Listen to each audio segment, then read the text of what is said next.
Einen wunderschönen guten Abend und herzlich willkommen zur Fortsetzung von Carto. Es hat gestern einfach so viel Spaß gemacht, dieses Spiel zu spielen, dass ich mir dachte, ich muss heute einfach weitermachen. Es ist einfach viel zu cooles Game. Hat mich wesentlich mehr begeistert, als ich es mir hätte vorstellen können, to be honest. Ich bin wirklich recht baff, was das Game angeht. Es ist so simpel und doch so cool.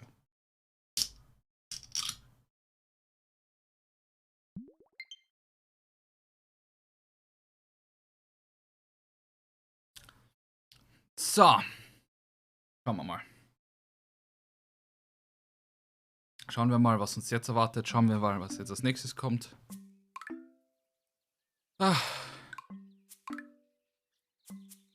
Fast genau 3 Stunden Spielzeit. 2 Stunden 59. Das ist Kapitel 6 schon. Interessant. Warte, wie lang ist das Game? 3 Stunden habe ich. Ich hoffe, dass noch ein bisschen was offen ist. Ich glaube, es waren 9 Stunden, oder? Carto sind 7 Stunden. Das heißt, ich bin Pi mal Daumen eigentlich bei der Hälfte. Uncool, dass es jetzt schon die Hälfte ist eigentlich, aber it is what it is. So, wir sind aus der Wüste entkommen. Und das ist die andere. Nein. Doch, da war ich vorher, da ist das Haus und da bin ich. Da bin ich doch zurück in die Grasslands gekommen, wenn ich das gerade richtig im Kopf habe.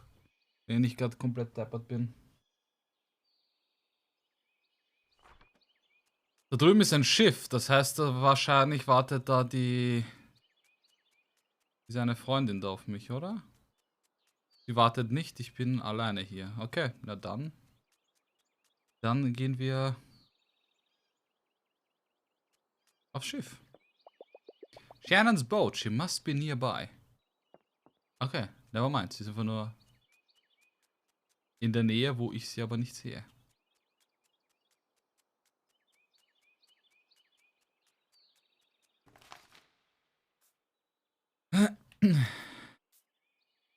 Sache ist die, dass ich. Oh, doch, das kann ich verbinden. So kann ich es verbinden. Verbinden. So kann ich es verbinden. Die Frage ist, was bringt es mir, das alles zu verbinden?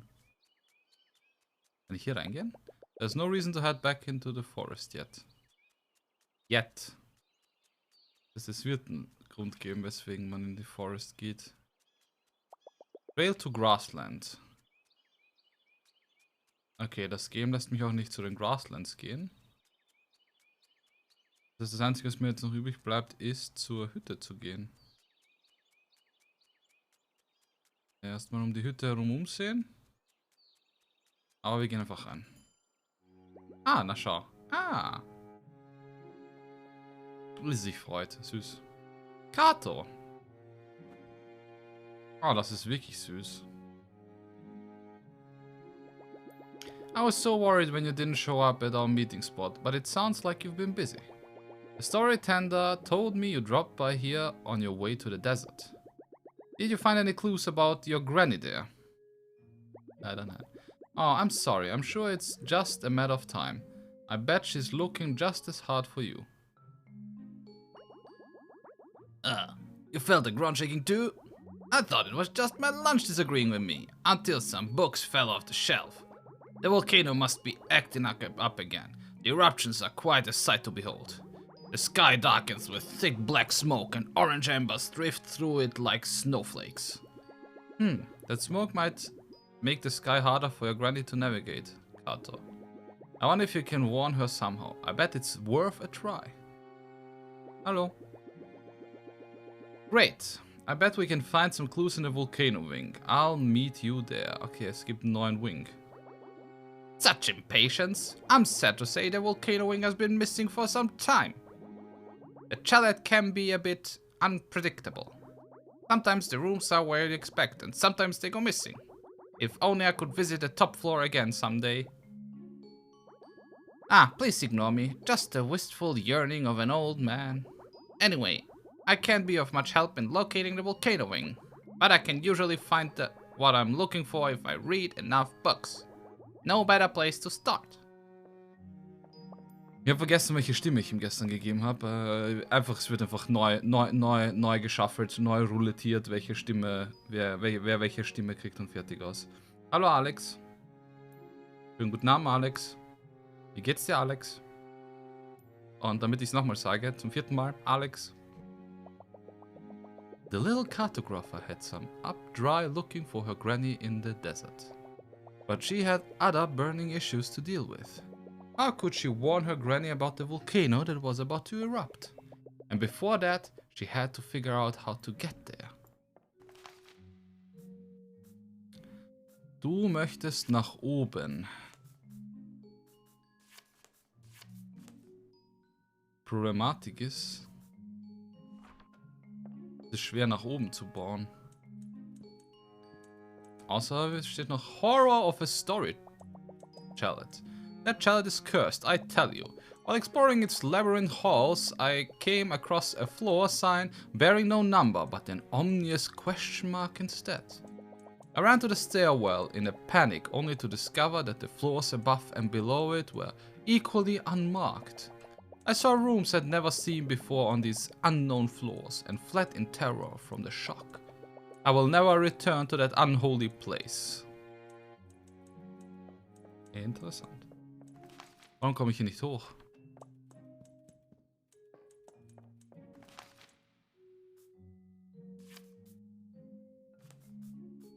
Warte mal, komme ich jetzt hoch? Ja, jetzt komme ich hoch.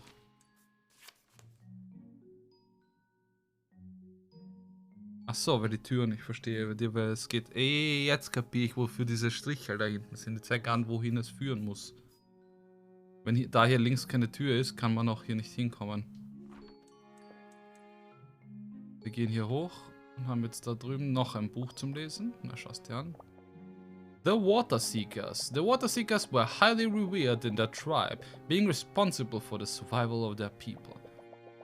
This resolute group would seek out new water sources, often journeying far from home. Their senses were highly attuned to the desert environment around them to aid them in their search. Once a new water source was located, their tribe would migrate to join them, camels and all. Aber das ist definitiv nicht das. Nur ich frage mich, wo ist meine Freundin hin?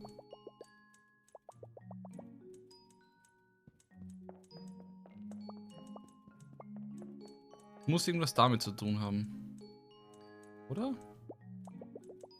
The chalet is cursed, I tell you. While exploring its labyrinthine halls, I came across a floor sign bearing a number, but an ominous question mark. I ran to the stairwell in a panic and discovered that the floors above and below it were equally unmarked. I saw rooms I'd never seen before on these unknown floors and fled in terror from the shock. I'll never return to that unholy place.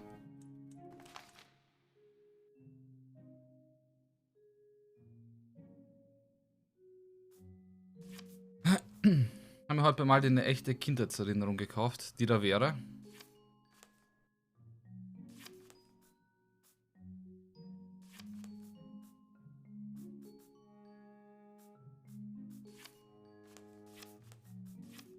Warte mal, wo gibt's hier ein Fragezeichen statt einem...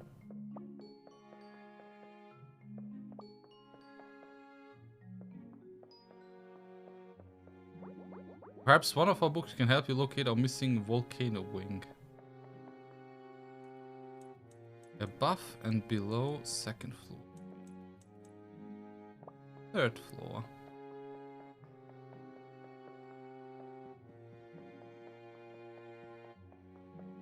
Die haben so Mini-Eise.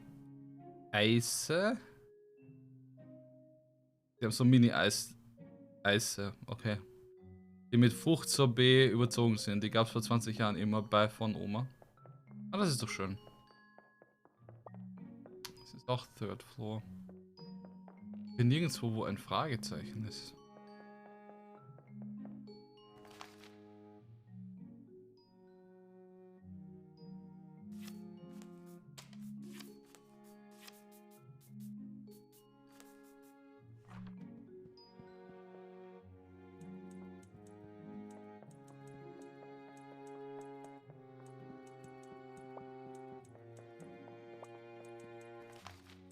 Deshalb Eise. Ja, das Plural von Eis ist, glaube ich, auch Eis, oder?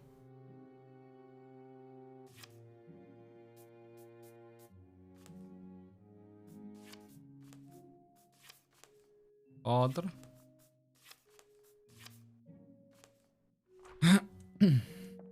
Kann sein, noch mir wurscht. Ich habe Eise in dem Format noch nie gelesen. Deswegen diese Verwirrung. Entrance, First Floor.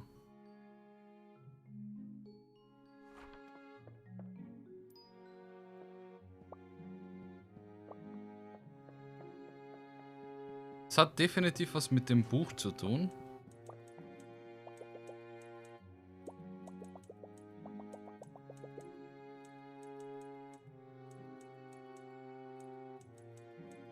A floor sign bearing no number.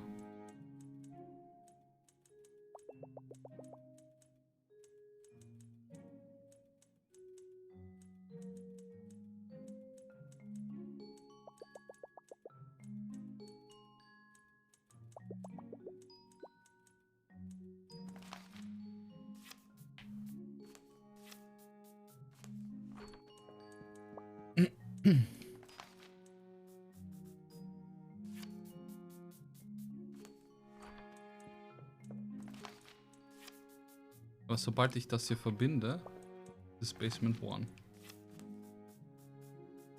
Wenn ich das so mache.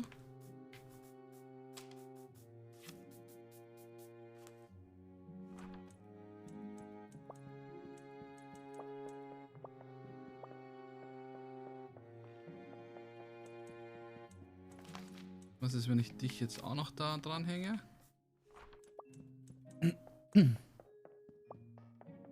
Ich müsste Staircases gehen, damit es trotzdem noch Fragezeichen ist.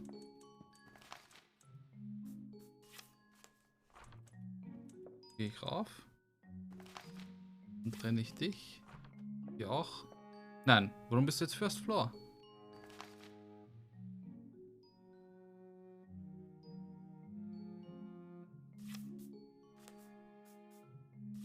Was ist...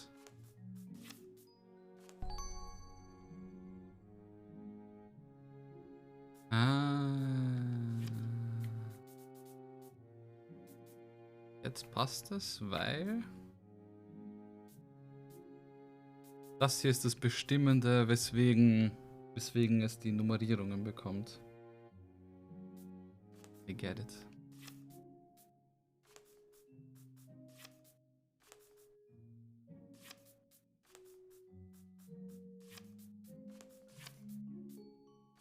Das heißt, wir gehen jetzt rauf. Jetzt haben wir links und rechts was Neues. Das Aufbauen vom stylischen Nachtschrank hat echt Spaß gemacht. Die Anleitung war top verfasst. Ja, nice. Das ist doch schön. Second floor. Chirp, the 256th Wanderer. Many years before Chirp became the 256th Watcher, Chirp was a small beardless Chirp. Chirp did not make friends easily and would spend many afternoons exploring the woods by Chirp himself. One fateful afternoon, Chirp followed a sad hooting noise and found an owlet stuck in an animal trap. Chirp freed the owlet and disassembled the trap, turning it into a stretcher to carry the owlet in until it healed. Chirp and Chirp's owl companion were never apart after that, and now tend to mother together. Süß. Das ist süß. Root routes. Mother's roots stretched across the forest as she grew and far beyond. They grew along hidden paths, snaking their way to distant lands across the world. These paths were subtle and obscure to all but the most intrepid explorers. Only the trees knew how to access them, and they didn't speak much. Bearing an earthworm companion and a great big lushy beard, Lempa the Messenger was chosen as 255th Watcher. Lempa and his earthworm patrolled the wildwood for decades, steadfast friends and protectors of Mother. Sadly, an errant sparrow snatched the earthworm from his shoulder, leaving him alone with the trees for the remainder of his watch. Oh, war das der Wurm, den ich gefunden habe? Though to this day, the countless progeny of Lemper's earthworm friend crawl beneath our feet, hungry for dirt and ready to help. Ist aber nicht der Wurm, oder? Ist einfach nur Zufall? Ich brauche das immer eine einfache Darstellung, lieber eine Zeichnung mehr, dafür Idioten sicher. I think I found something. Bleib, was los? I had just about given up on finding the volcano wing when it appeared out of nowhere. This is such a strange building. Anyways, I think I found something helpful in this book. Have a look. The volcano is a popular tourist destination due to its temperate weather and world-famous spas. Travelers can take the long way up, ascending its face over the course of several days, or hope to catch a ride on a friendly member of its thriving mountain goat population. Though the fastest, most reliable paths up the volcano lie deep within the forest, for those who can find them. It sounds like you can get to the volcano through the forest. If there's a path, I know you'll find it. No one is better at finding their way through the world. Bestimmt, ja. Oh, you'd like me to go with you? Na. Willst du nicht. I worry that I just slow you down. I hate to split up again, but you find your way around so quickly, and time may be of the essence. So hurry along without me, and in the meantime, I'll do some research for us here. Hier noch was zum Lesen? Ja, das ist ein Ding. Volcano Calendar. Burning truth or a bunch of hot air. Volcanologists are divided on the accuracy and scientific basis of the volcano calendar.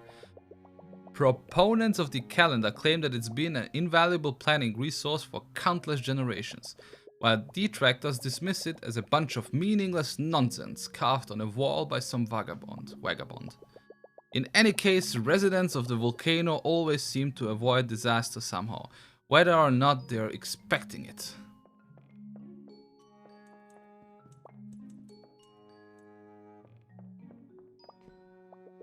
The little cartographer knew where to go next. She'd find her way to the volcano through a path hidden somewhere in the forest. She bid her friend goodbye once more and headed back toward the wildwood. Nothing was going to keep her from her granny. Ja, dann auf geht's. Dann jetzt können wir nämlich da durch den Tunnel zurück in den Wald. Deswegen hat es geheißen, nicht in den Wald jetzt. Einfach verzögert nochmal in den Wald.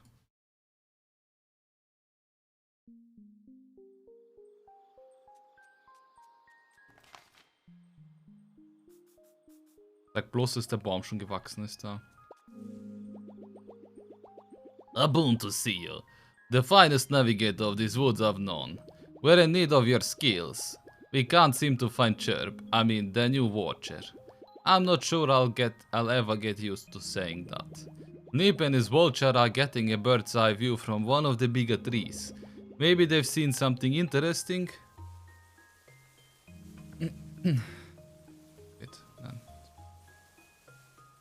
Ich bin sicher, dass sie so irgendetwas versteckt haben. Irgendetwas voll sneaky.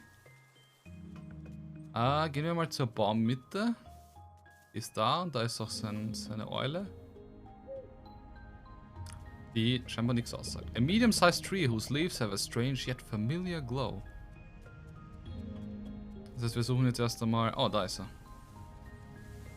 Wait, war da gerade was? Oh, da ist was. Achso, das ist mit dem Vogel oben reden.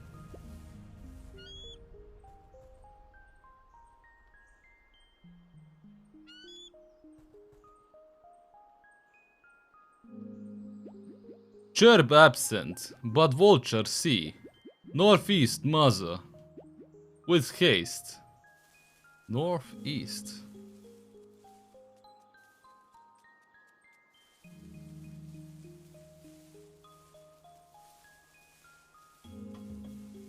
Aha.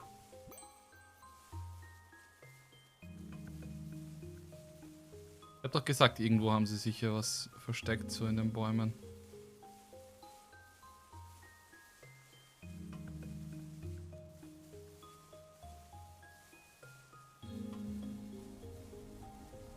Wo ist denn der letzte? Der dritte hat, der mit dem Bären fehlt. Dann gib mir das neue Teil und dann füge ich es einfach hier nach unten hinzu. Dann kann ich nämlich gleich direkt hier... Oh, da ist der Chirp. Chirp. Hooty-hoo. Chirp, very glad to see you again. Though Chirp's been hiding, needed a break from watching Mother grow. She is very slow and very quiet. Tell Chirp of your travels. Have you visited other forests? Perhaps met someone who likes watching trees? Someone who needs a job? Er hat keinen Bock drauf.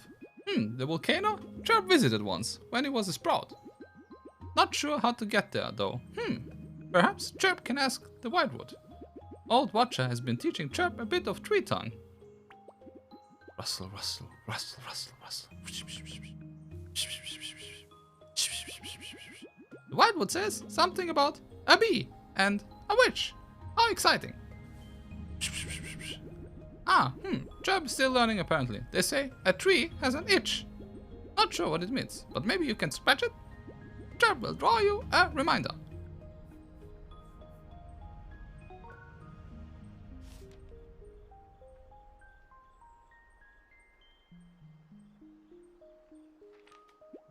Chirp supposed it's time to rejoin Mother now.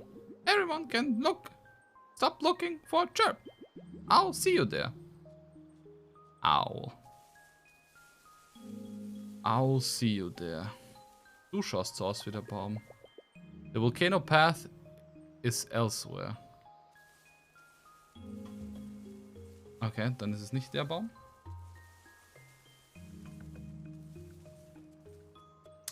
Da wird es auch keiner sein. Ich muss wahrscheinlich in einem dieser komischen anderen Wälder suchen. Ich glaube nicht, dass es hier irgendwo in der Gegend ist. Muss umbauen. Kann ich dich einfach um eins darüber setzen? Dich daher und dich daher und Gottes. Einer von den oberen Bäumen wird es da sein.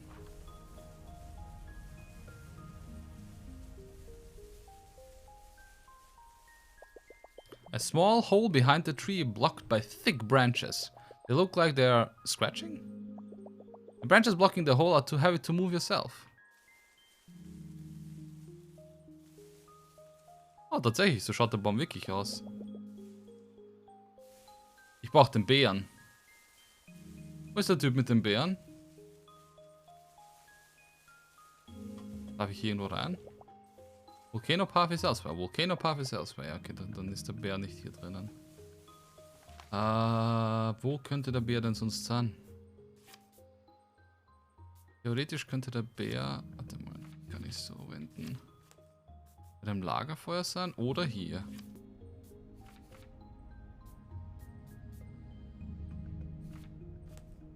Da, dann schauen wir erstmal zum Lagerfeuer. Da ist er.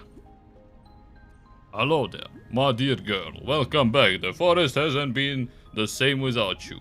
I know my tenure has ended, but I can't bear to leave just yet. I think I'm not talking about you, furball. Anyways, Chirp still needs some teaching, and I'm enjoying the company of these animals. The volcano? That's a dangerous place, kiddo. But if you really want to go there, I think there's a tunnel underground. Mother's roots spread far, connecting places in unexpected ways. Is that what the new Watcher has you running around for? Can't say it makes a lick of sense to me, but what do I know? I'm just the old Watcher now. I can't keep up with you kids. I'm not much of help these days, but I'm sure someone around here has the vigor. Ah, ich bin ein Idiot. Was sind das für coole Vögel? Die waren vorher nicht da. Ich kann mich erinnern. Ich kann mich jetzt wieder erinnern. Ich muss... Oder? Ich bin falsch. Bin ich falsch?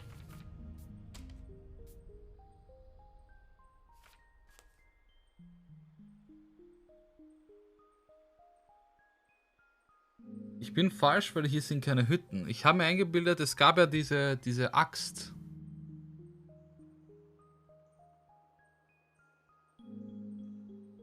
Aber die Axt, die war woanders.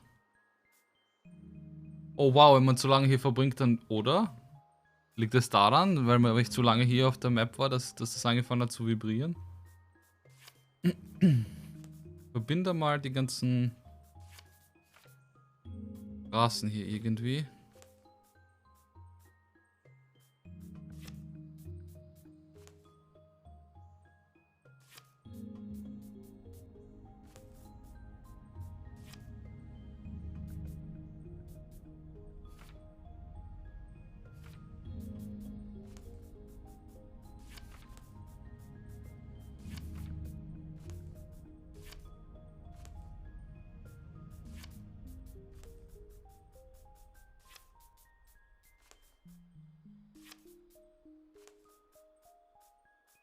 Irgendwie ist gut, weil tatsächlich gescheit verbinden kann ich es nicht. Ich kann den hier machen. Und dich hier packe ich dann, keine Ahnung, dahin. Ich muss suchen, wer mir sonst helfen kann. Ich habe keine Ahnung. Machst du das wirklich witzig mit den Stimmen? Danke.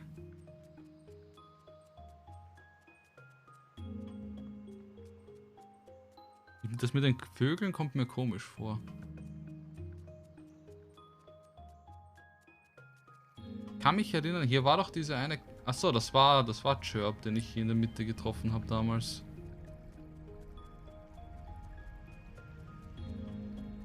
In der Mitte... Oh!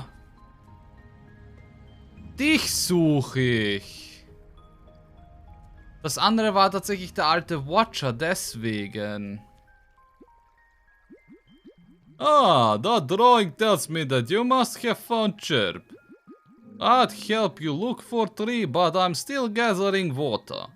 Too, it's a good thing I'm so strong.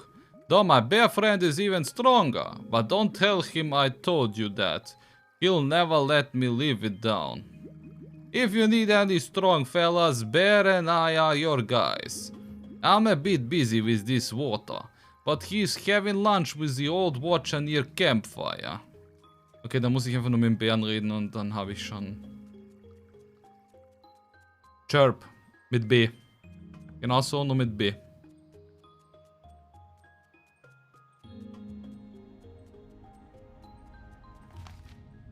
Oh, Campfire ist oben. The Campfire.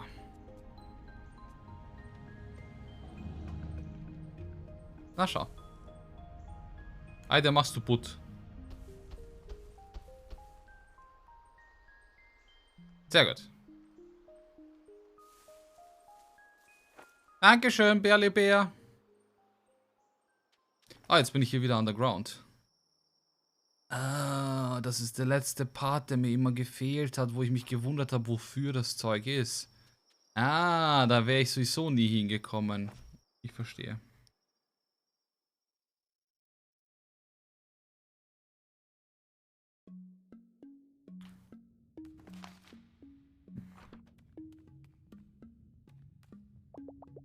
Some text on the wall, but it's too dark to read. It's Dark Tales. Ah, dann holen wir jetzt erst einmal die Fackel. Benutzen diese Fackel, um die anderen anzuzünden, damit ich ein bisschen was sehen kann.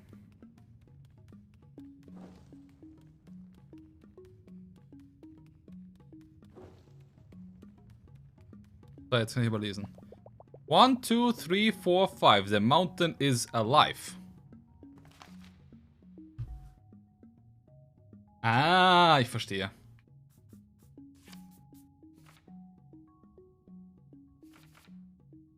Schauen wir mal, ob wir es richtig herum haben. Deine Nachbarn machen Male-Party. Ja, GG.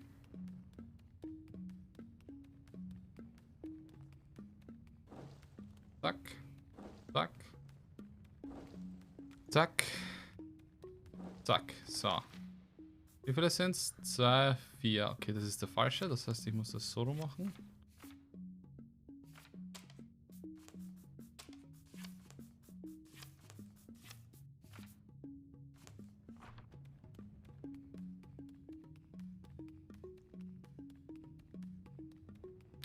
Da.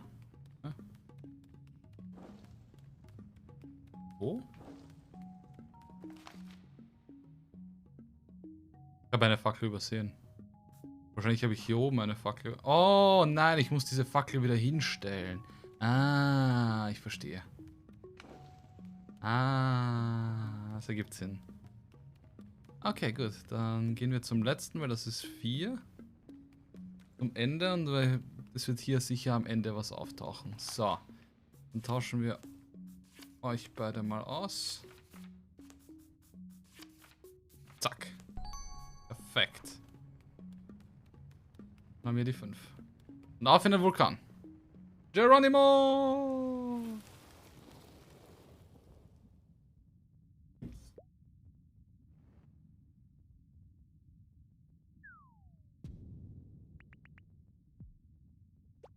What was that? Is that a secret tunnel? Are you a guest? I have to tell Thumbo. Thumbo Bumbo. Some storage containers that smell vaguely of food. Some mildewy shelves. Okay, ist mir alles wurscht. Ich brauche nichts davon. So, wo ist Thumbo? Das ist ein Pferd. A goat-shaped marking on the ground. Okay, das ist kein Pferd. Du bist Thumbo wahrscheinlich. Well, hello there. Wow, Pinko wasn't kidding about the guest. Welcome to the world-famous luxurious lava lodge. We have all manner of superb facilities and the most scenic views of Volcano. We're honored you've chosen to stay with us. We're usually quite full up with guests, but we can't seem to remove the rock blocking our entrance. It showed up during the last eruption, just over there. We've tried pushing it, breaking it, calling it rude names. It refuses to move. Anyways, the first night is free of charge. I'll let my siblings know you're here. They run the lodge with me. Attention, attention everyone. We have a guest staying with us tonight. Let's make excellent care of her. Please have a look around. Just don't touch anything molten or bubbling. Kann ich da irgendwo rein?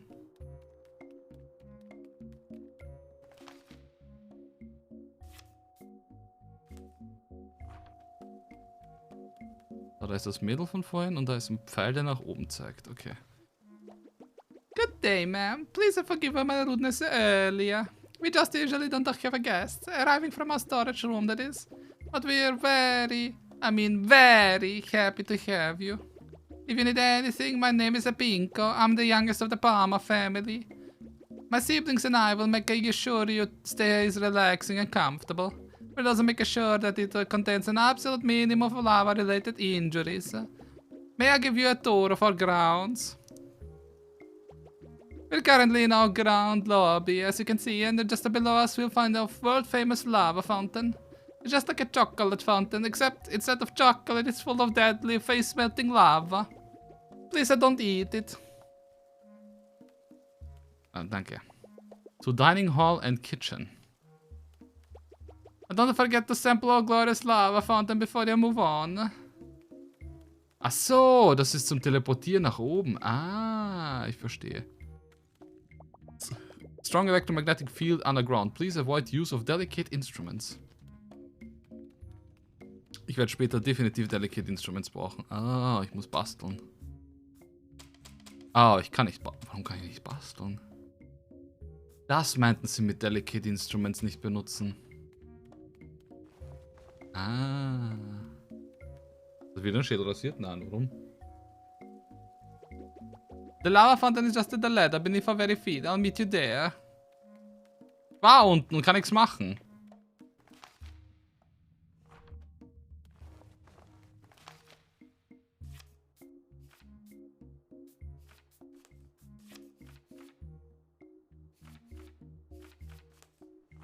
Macht das einen Unterschied?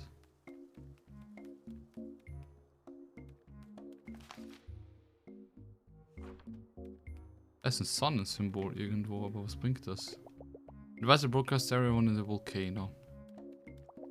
Your rocket seems mildly offended.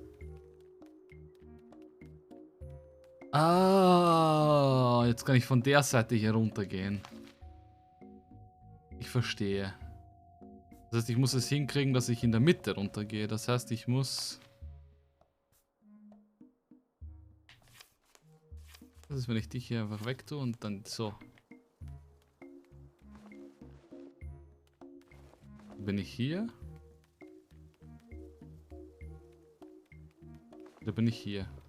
Aber nein. Ich hab den Vulkan richtig rumgedreht jetzt. Ich hab's richtig gemacht, ohne zu wissen, dass ich's richtig gemacht habe. Kluger, dummer, kluger Kopf oder wie auch immer.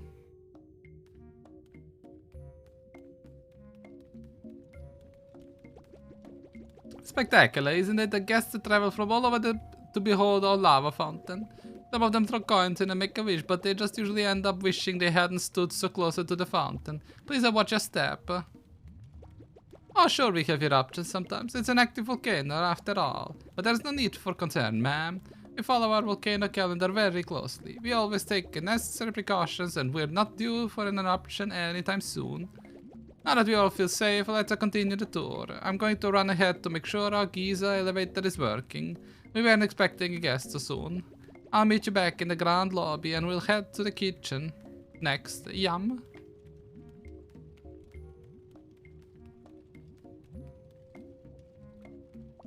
Red Hot Magma, why does it look so delicious? Aber das wäre schon interessant, so einen...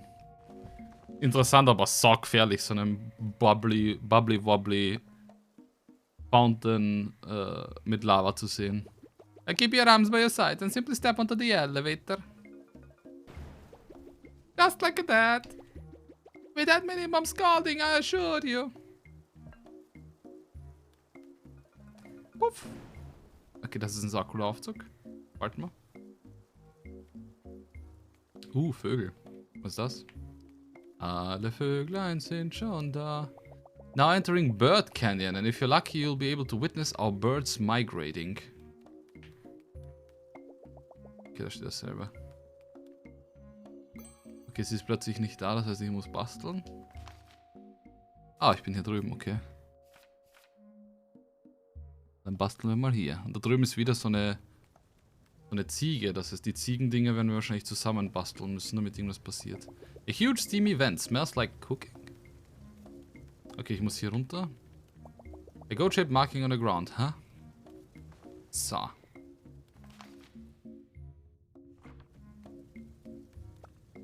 Ma'am, this is our kitchen, also world famous, in which we prepare a variety of sumptuous dishes for our guests. You won't believe how few get sick. Mira is our head chef. She's a superb cook. Breast from yams, sour mountain nettles, crispy cactus loaves with goat butter. Here I go, making myself hungry. Du wirst es nicht glauben, wie wenig Leute krank werden vom Essen. Dining table cut from a single tree, elegantly set. You must be our special guest. I hope you're hungry as I've already started preparing a most renowned dish. Ash smoked a honey bird. You're right to gasp, because we're out of season and ash plums are a bit unpredictable, so it may take a bit longer than usual. We're at the mercy of the mountain, I'm afraid, but it will be worth the wait. Okay, wir kommen hier nicht weiter, das heißt... Wir gehen jetzt wieder rauf. Aha.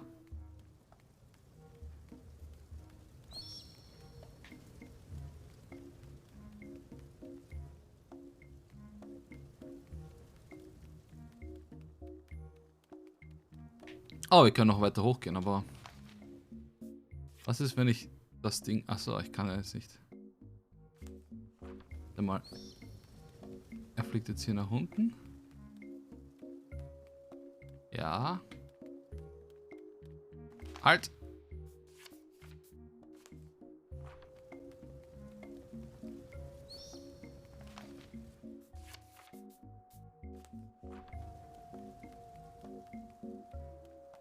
Wenn ich ihn lang genug im Kreis führe und immer mehr über diesen Ding, wird das Viech irgendwann gekocht sein. Ja, ich hab's erraten, ohne es zu wissen, was ich tun soll. I don't head back to the lobby just yet. We'll have a delicious meal ready for you soon. Okay, ich musste das sogar machen. Ich verstehe. Natural Genius. Oh shit. Habe ich ein Gantl. Ash Smoke Bird. Mouth Watering Morbid. Wow, what a beauty. Guess I don't usually catch their own dinner, but it's certainly faster. Thanks for the help. I can't wait to hear what you think. Have a seat and I'll be right back with the rest of your meal.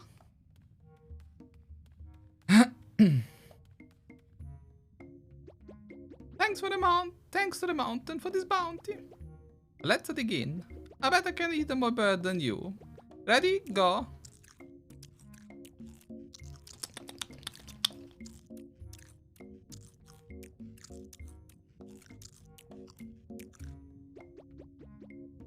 Wow, you ate the 25 smoky birds.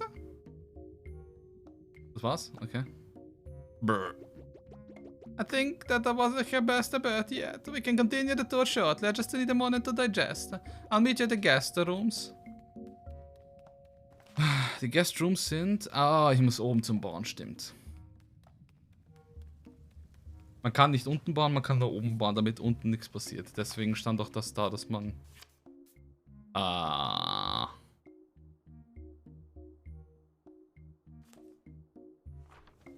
Ich weiß nicht, wie es unten ausschaut, das ist ein Problem. Ich hab's genau verkackt. Das heißt, wir nehmen es her, machen 1, 2, fertig.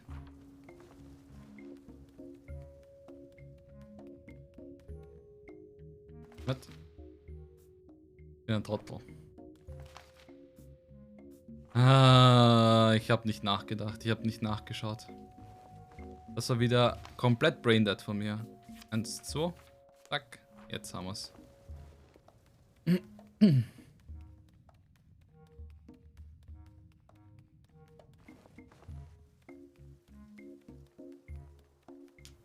Okay, das sind süße Ziegen. Zieglein. Bergziegen.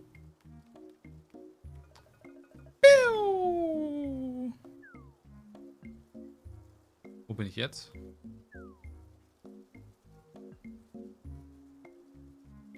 Wie sich abbaut. View, just a moment, ma'am. I didn't expect you to beat me here. I'd hate for you to get lost in your palatial estate.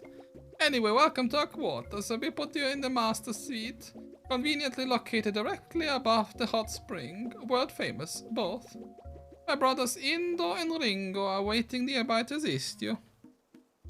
Hat irgendjemand eine Ahnung, wie die Beatles geheißen haben? Ich weiß, dass der eine Beatle mit der Pilzfrisur Ringo hieß. Das war's aber auch schon. A drawer full of pamphlets. Welcome to Goat Grotto. The smallest rock you've ever seen. Lava, nature's spiciest water. Hotel liability and you. Honeybird, conserve or indulge. Und eine Ananas. A startlingly lifelike carving of an ostrich. Ist das ein Spiegel? A cute little cartographer on the other side of a mirror. Oh, süß. Hi, was für ein seltsamer Fuchs. Hallo Bloody. Welcher Fuchs? Was? Oder meintest du die Ziegen? Star Fox. Ach so. Ja, ich war gestern mit Cartographer. Ah, ja. Ich war gestern mit Cartographer so begeistert, ich musste es heute unbedingt weiterspielen. Das Game gefällt mir einfach so dermaßen gut. Es ist so süß gemacht. Ah, you must be your guest. I'm sure how you made it here, but we're happy to have you. You must be exhausted after exploring our many amenities. Would you like to rest briefly in our innovative sleigh bed? It's quite rejuvenating. A look of pure excitement, if I've ever seen one. Please lie down and make yourself comfortable. Let the rocks work their magic. Ah, are you feeling its effects? The rocks stimulate your pressure points, relieving tension and transferring their energy into you. Ah yes, stir up the hot lava within you. Let it flow into each of your limbs, warming your core and massaging your muscles. There's nothing else quite like it. It can be a bit much for some guests, admittedly. But now you have the energy of the volcano coursing through you. The perfect time to enjoy a hot spring. It's just downstairs.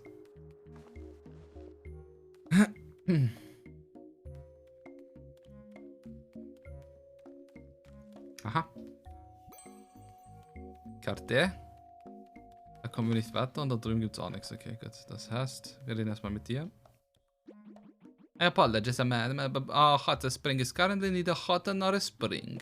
It's more of a cold than nothing, really. No problemo, Chefe, was machen wir gleich? Wir basteln gleich die Hot Spring wieder her.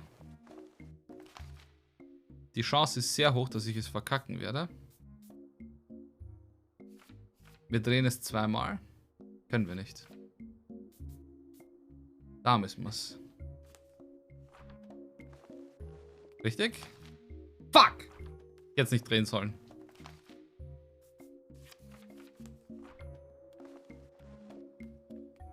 Voll verkackt, dass ich es gedreht habe.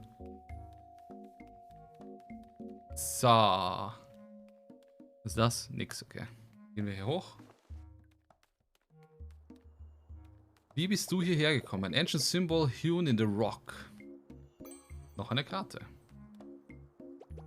Hello, ma'am. This is our volcano calendar. This forecast says ashy with a chance of a fireball. So pleasant.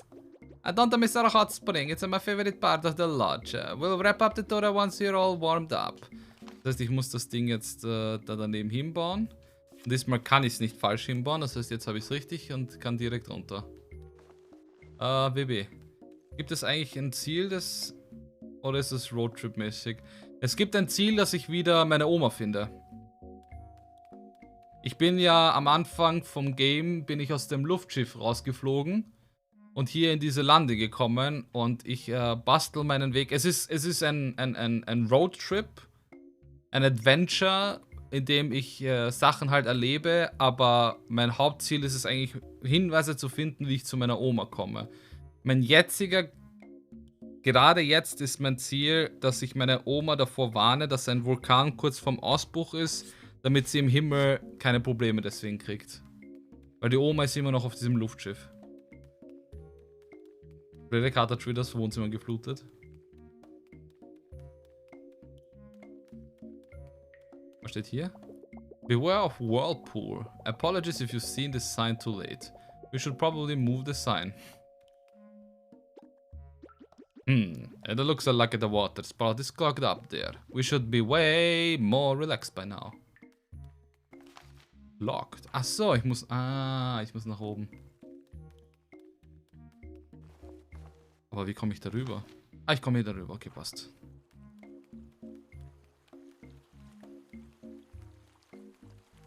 Das? Toiletries. Toilet trees? Wow. Ups, you kicked something loose. Na schau. Jetzt haben wir diese Hot Spring. Whirlpool. Oh. Okay. The spring is sprung, but the hot has yet to heat. Perhaps Thumbo knows what's wrong. Would you check with Thumbo the grand lobby? I'm a little underdressed. So. Ich habe keine Ahnung, wie ich mir in die Lobby komme, aber ich glaube hier mit diesem Teleporter.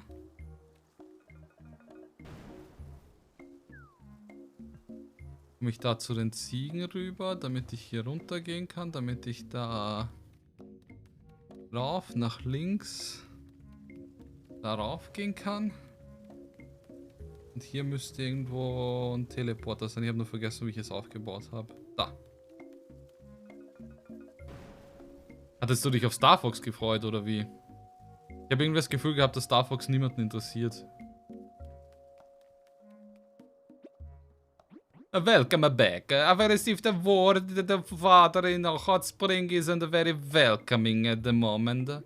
My apologies, our heater must be malfunctioning. I had to ask this of a guest, but could you have a look at it? You seem to have a good sense of how to things fit together.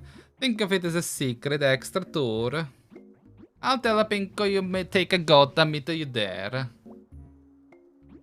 Oh, our heater is located in the center of the volcano. It's only accessible via goat. You'll only need this orange key to get the goat started. You just pop it in its mouth and hang on.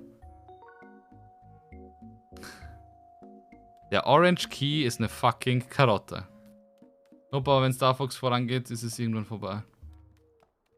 Ich kann es auch abbrechen, ich muss es auch nicht weiterspielen. Das ist super simpel. Er will, dass ich glaube, mit seiner Tochter rede? Ich bin hier falsch. Wait. Ich habe mich verlaufen. Ich habe vergessen. Ah, dahin. Was kommt nach dem Sternenfuchs? Eigentlich wären die anderen Star Fox-Teile noch gekommen. Die anderen sind aber keine Zelda-Styles, sondern wieder mit Fliegen.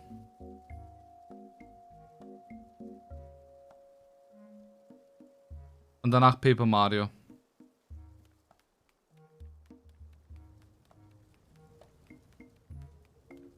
Da unten sind die Ziegen, aber ich glaube, ich muss einfach mit der reden. Ich weiß nicht, ob ich in der Overworld schon was bauen muss. Du bist die Mutter. Ich baue ihn nicht.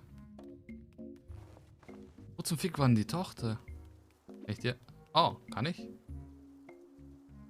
Ah! Na, schau's dir an.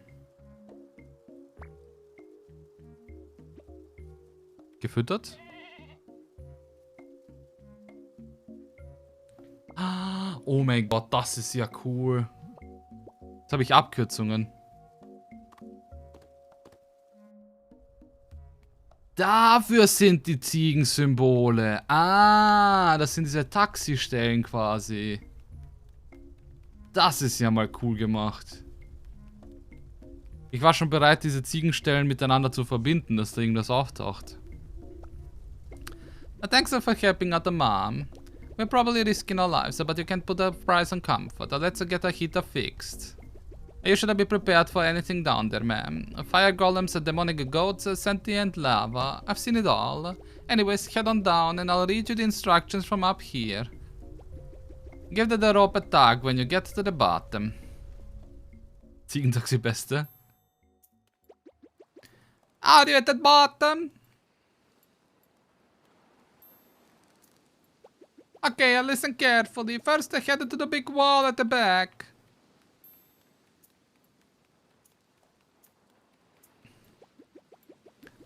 Do you see the 3 switches? Flip the one on the left. Now flip the one on the right. Now do a little dance. Just kidding. Head to the middle and put your hand on the wheel. Alright, you're going to need to turn it. First, turn left twice. Turn right 3 times. Turn left twice. Turn right once. I may have been reading the wrong set of instructions. Sounds like we fully rebooted the system. Maybe come back up quickly.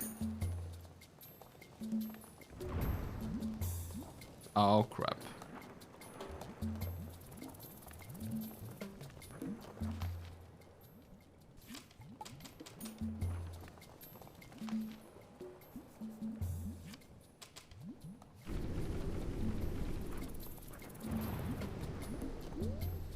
Okay, das war mal super cool.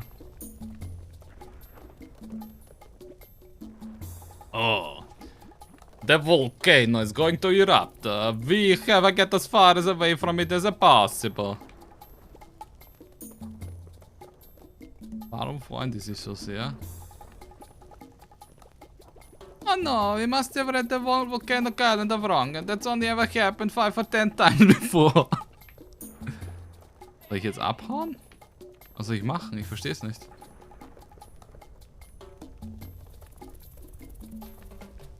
So.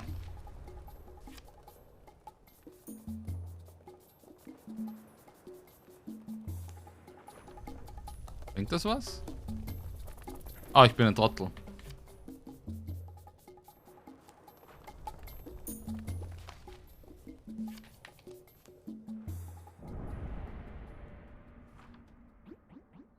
That was a big gun. Boah. So smoky. The hottest spring is gonna be hot. No deaths at this time. Diese Familie ist mir nicht geheuer.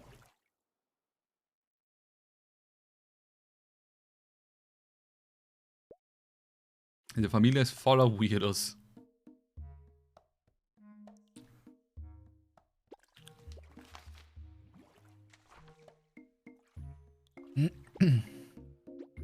It's so hot, this is so springy, I love it.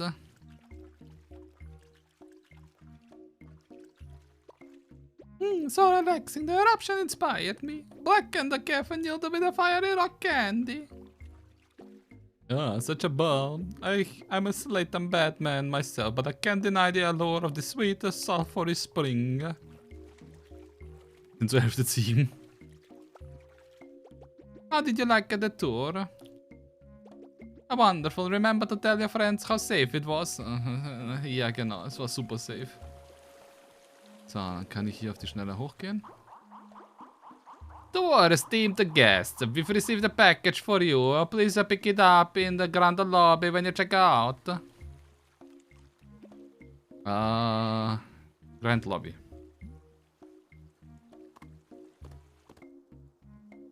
Katze war heute Morgen mit dir duschen. What the fuck?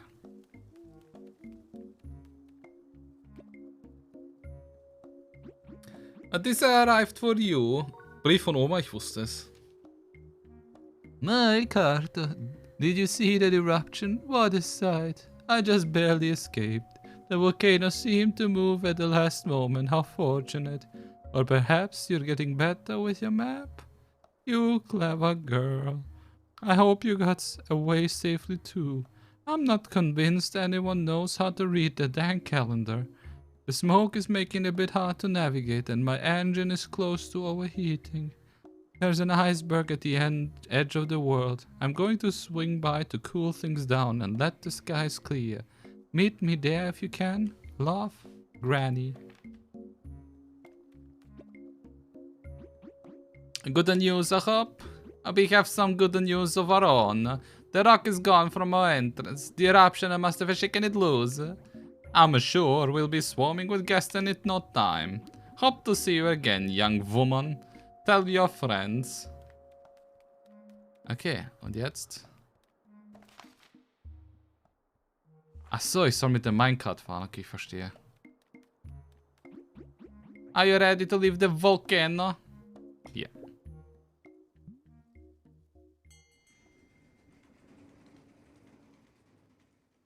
Mein ganzes Bett war dann nass. Das ist super toll, dass du die Katzen nass... Super toll, dass du die Katzen ins Bett lässt und auch noch nass. Das ist... Aber jedem das sein. Ich werde mich nicht drüber... Das ist mir eh wurscht. Aber das ist halt... Super gesund für die Matratze.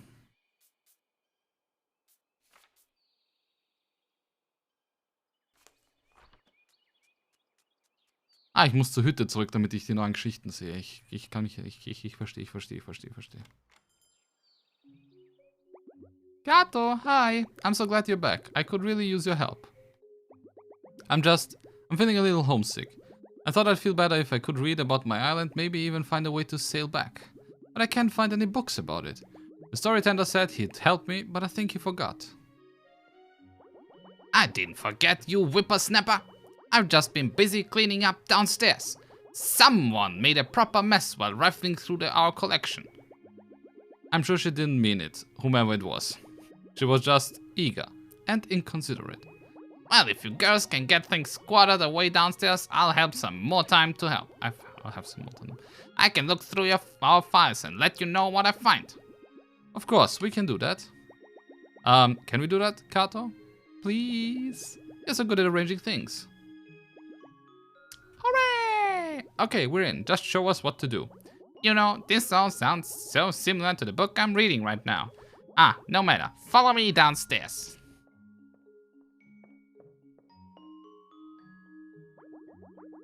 I got most of the books put away, but these boxes need to be moved. Can you transfer them from the left mat to the right mat? Just make sure to keep small boxes on top of bigger ones so that nothing gets crushed. I'll be at the front counter looking through our files for your sailing book. Just let me know when you're done. Thanks, girls.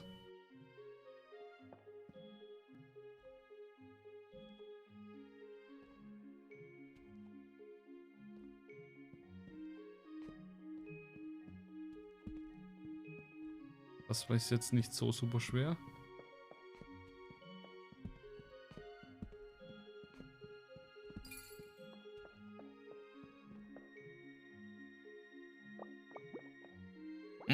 Finished already? Let me have a look. Fine box work, that. The next match is ready for you. It's a shade trickier. Thanks. The little cartographer returned from the volcano, only lightly singed. She needed to meet her granny on an iceberg and no idea how to get there. But first, her good friend needed her help. Das wird wirklich tricky.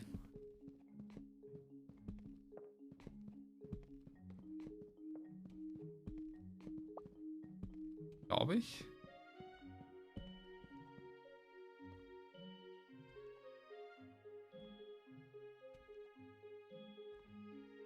Ich verkackt.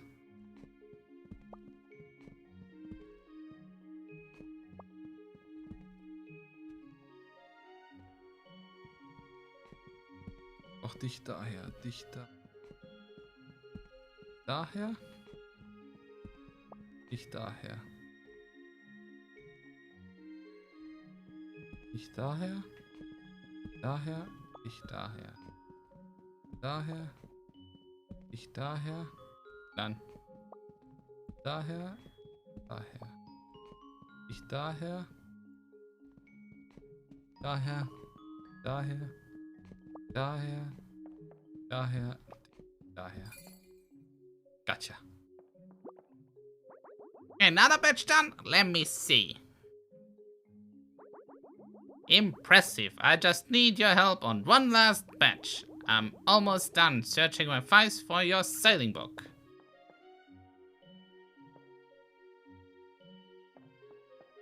Wait, what?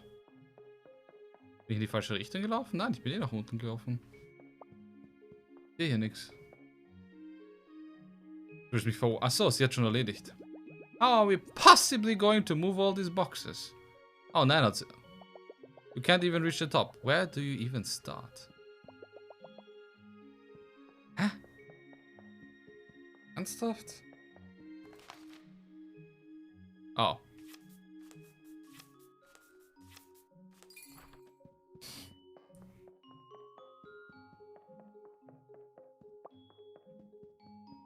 So schnell kann man es erledigen. What? You're done already?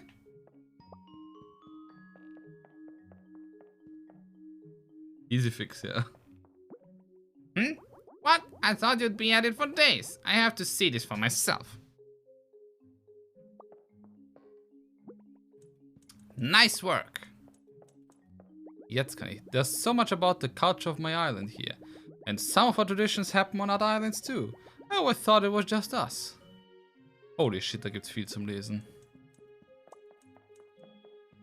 Ja, fangen wir hier an. Luwak's lifelong legend. The legend of the seventh iceberg has been passed down for countless generations.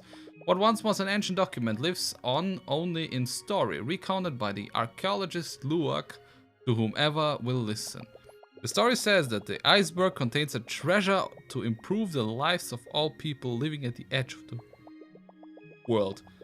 Legend thought it might be. Luwak has dedicated his existence to finding the treasure, never giving up hope. Never gonna give you up. Ever shifting icebergs. Not only is iceberg dwelling a demanding lifestyle choice, but an entirely unpredictable one.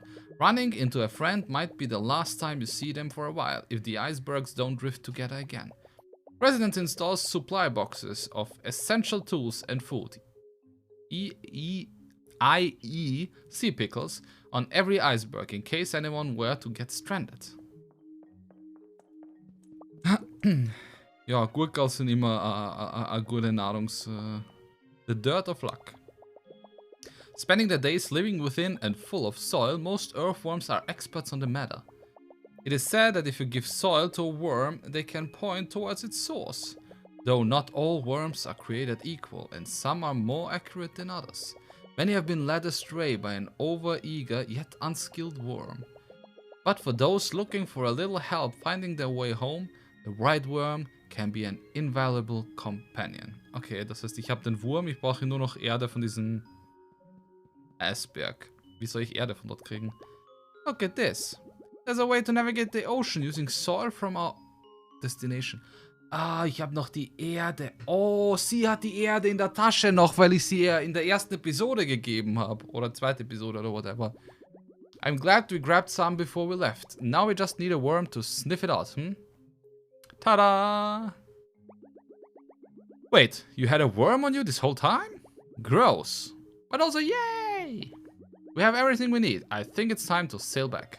I know I'm not supposed to, but I just need to see everyone, even from afar. Oh, I'm so sorry, Carto. I was so wrapped up in my own feelings I didn't even ask about yours. Did you find out anything about your granny? How was the volcano? Oh, a letter from your granny. May I read it? I'm so glad she's safe. And she wants to meet you on an iceberg. My people have spoken of such a place near the edge of the world. I don't know how to get there, but perhaps they do? We're already headed back to the island, so we can find out more there. You can ask around and I'll do some snooping. What do you say, Carto? Will you come back to my island with me? Great, let's get back to the boat. I did a lot of reading while you were gone, and it was great. But it turns out the theater of the mind can't beat the spray of salt water on your face. I'm excited to get back out there. Get back out there. Well. So, dann lesen wir noch die anderen Bücher. A blue-haired girl who's always... adrift.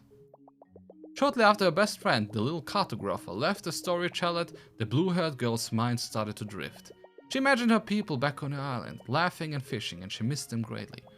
She made up her mind to return home to visit them, and set off to sail. However, she was quickly thwarted by heavy ocean fog and her compass stopped working. She tried several times in vain, before giving up and sadly sailing back to the storyteller. Though she wasn't the type to give up so easily, the blue-haired girl decided that she would look through every book in the challenge until she found a way to navigate home. She headed downstairs and started rifling through books. Okay, das habe ich schon alles übersprungen. Come sail away, the origins of a tough tradition. There's a reason why people of a certain tribe can never return home after they sail for a coming of age. It used to be that some who left would try to sail home, only to be thwarted by the ocean or bad weather. The families would never know the truth of what happened, or assume they didn't want to visit. By following this new tradition, parents can better prepare for the pain of never seeing their children again. It will never be easy, but they'll know what to expect. Tough but needed tradition. War nie ein Riesenfan von Traditionen.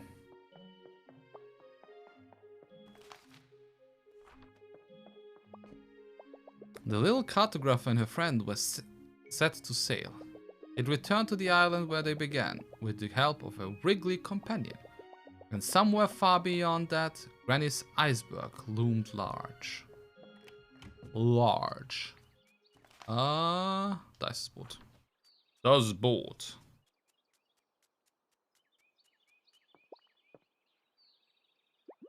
You take the soil, I'll take the sail.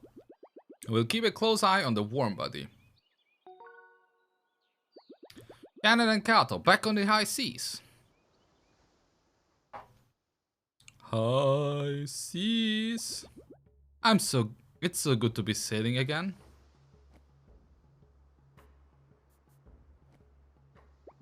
Now, which way do we go? You want to think about it? Take your time.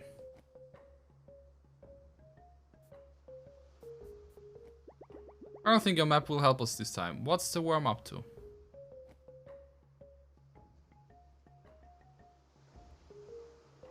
Er schaut nach Osten. Oh, Southeast. Can do, Captain Carto. Getting kinda foggy. Ja, lol, will er jetzt, dass ich nach Norden gehe oder will er, dass ich nach Süden gehe? Oder Süden... Go South? Süden, Nordwesten, Süden. It doesn't feel right, but I'll give it a shot. We may have to pay close attention to the worm. Let's try again. Okay, dann ist es tatsächlich Norden.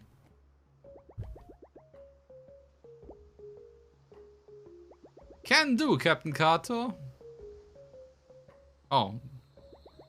We made it. That's my island, alright. Who's that out there? You girls look familiar. We are just mermaids, sir. We are just mermaids, sir. You've never seen us before. Oh, that makes sense. Carry on, then. Oh, that was close. Okay, now we just need to get past the reef. Any tips? Ah. You want to think about it? Take your time. Ist der Wurm ernsthaft in Hälfte geschnitten? Was soll das heißen? Then around we headed toward a dead end. Let's split up, divide the boat in 2 pieces. Sail toward 11 o'clock. Can do, Captain Carto. We're in the lake? Okay, now this is ridiculous. Fragezeichen? Oh mein Gott. Well, how do you wrap this up?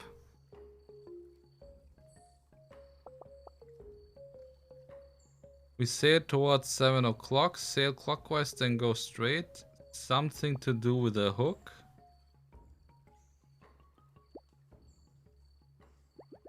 It doesn't feel right, but I'll give it a shot. Voll verkackt. We may have to pay close attention to the worm. Let's try again. All of the above. Das wollte ich eigentlich zuerst nehmen, aber es kam mir komisch vor. Sail towards 7 o'clock, then turn clockwise, go straight, then throw the hook. Well, it's worth a try.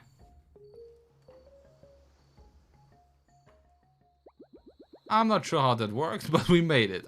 Great job, everyone. I can't believe we are really back here. You and your squirmy friend are quite the team. Carto and Wriggles. Okay, let's split up and look for clues to the iceberg. We can meet back here when we have some info. I'm going to stay out of sight since I'm not supposed to be back here. I know it's just a tradition, but it's important to my family. See you back here in a bit, Carto. Irgendwer kann mich, glaube ich, weiterleben, wenn sie zu trennt werden. Ja, können sie. Ja, das habe ich auch gesagt, dass es ein Haken ist, aber Haken war ja falsch. Oh, schau, wir haben neue Teile. Ich meine, das Wasser brauche ich, glaube ich, gerade nicht.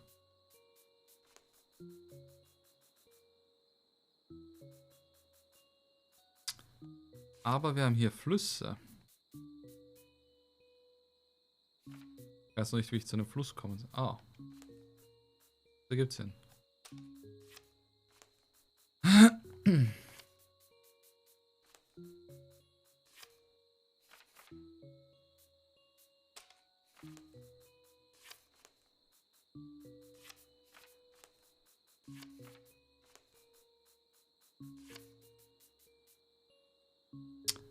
Das ist geschissen, weil ich komme nicht auf die andere Seite.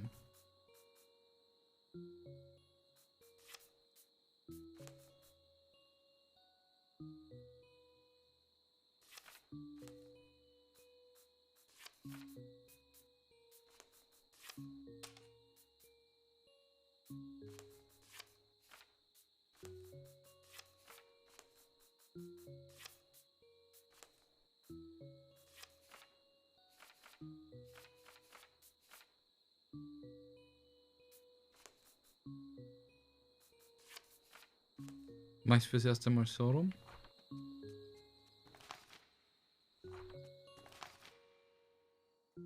Schaut aus wie ein Aal. Hat sicher irgendwas mit dem Aal zu tun. Da ist die Axt, die ich eigentlich suchen wollte zuerst für zum Kaputtmachen von diesem Baum. Bin mir sehr sicher, dass es irgendwas mit diesem Aal zu tun haben wird.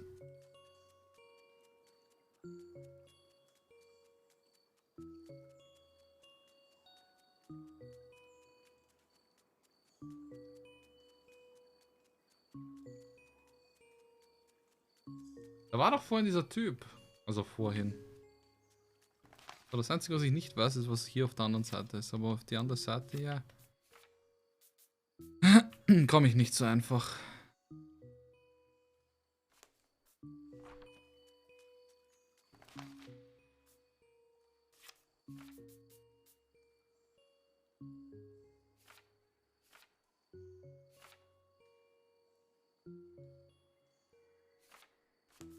I guess so komme ich hin.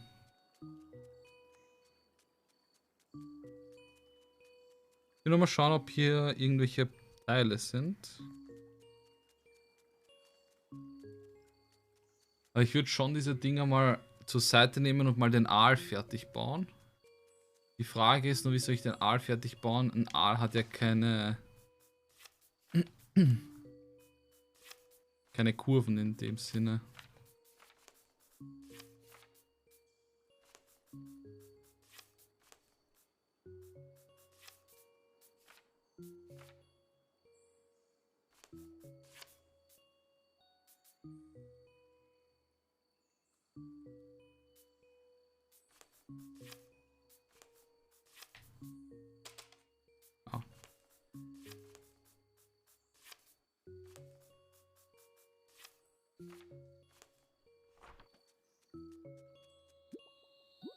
Hey kid, you're back. Is Shannon with you? Of course she isn't, dear. You know the traditions. Ah, yes, of course. Well, please give her a hug if you see her. We miss her dearly. Have you traveled back here for the fishing festival? It only happens a few times a month.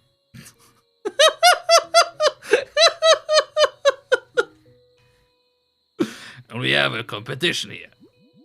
I'm happy to loan you a rod and bobber in case the mood strikes you.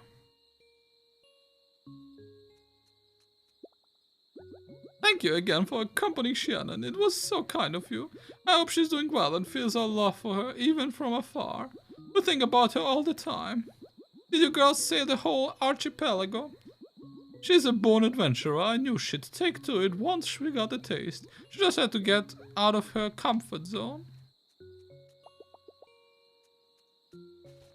Du wolltest mir doch Ding geben. Magst du? Ich habe noch nie Aal gegessen. Come fish with us. Ja, du müsstest mir eine Fishing Rod geben. Ich habe tatsächlich noch nie Aal gegessen.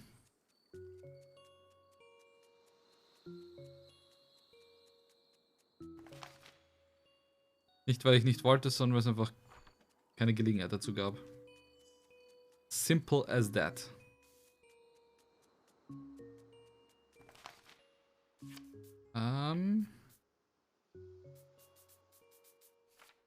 Na schau. Hätte ich selbst... Oh, geräuchert brauche ich es nicht. Ich mag... Geräuchert mag ich... Ich mag, je älter ich bin, desto weniger mag ich geräuchert. Und besonders wenig mag ich geräucherten Fisch. Ich mag Fisch normal extrem gerne, aber geräuchert brauche ich es überhaupt nicht.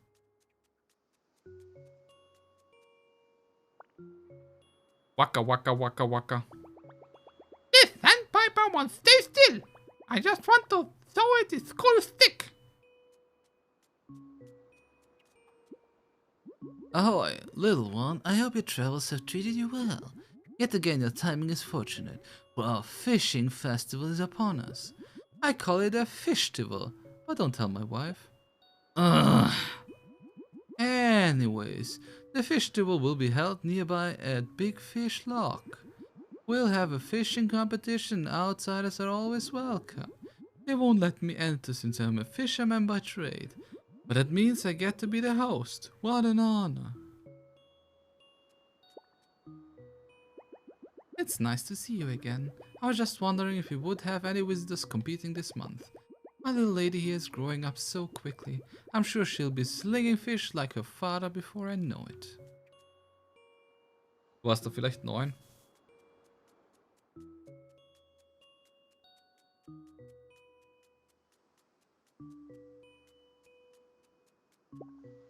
Ah, da ist der Verwirrtikus.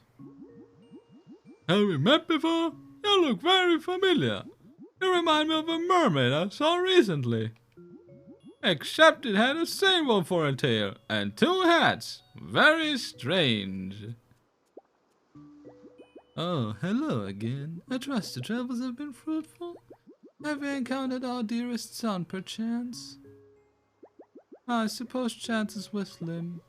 Besides, last we heard from him, he was headed to the end of the world. But that was many years ago. I hope he brought something warm to wear. Oh, do you like cold weather? I'm told it builds character. I think she'd like to visit there, love. I recognize the twinkle in her eye. Our son had it too. They look for adventure. Well, a good map of the ocean might lead you there. And it so happens that I donated one as a prize in the fishing festival. You just have to find all of the lost fish and lead them home to your net. I feel like you'll be good at that for some reason. Best of luck at the festival. I'll be rooting for you to win the ocean map. That ocean map. Ja, super, sie erzählen mir alle davon, aber was bringt mir das?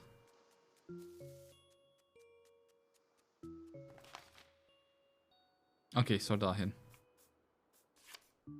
Ja gut, das mache ich am besten wieder, indem ich hier runtergehe. Das Stückerl hernehme. Und das da dran baue. Ich habe keinen Bock, wieder die ganze Insel umzubauen. Ich mache es einfach spontan hin und her, bastel fertig. Hey! Oh, süß. Oh, was it from my dad? I really miss everyone, but I'm glad I got to see them from afar at least. Okay, so, to find your granny we need to get to the iceberg. Find the iceberg we need an ocean map. And to get an ocean map we need to win the competition at the fishing festival, right? Great! Well, we know the plan, let's get fishing. The festival takes place in a big fish loch nearby. It's our biggest lake. You can probably guess that, you can probably guess what it's shaped like. I still don't want anyone to recognize me though. Oh, I have an idea. I'll be right back.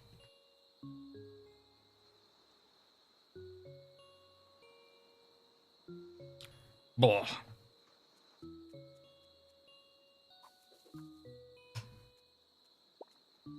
Hey, I'm Carto. Hi Carto, I'm Rhiannon. There's no way they'll recognize me now. I'm ready to go. Let's head to the big fish loch. It's the fishy looking lake nearby. Das heißt, ich muss doch basteln. Oh, das ist gut. Oh, das ist sehr gut. Oh mein Gott, das ist großartig. Habe ich richtig gut gebastelt. Die Frage ist nur, wo genau soll ich da hin?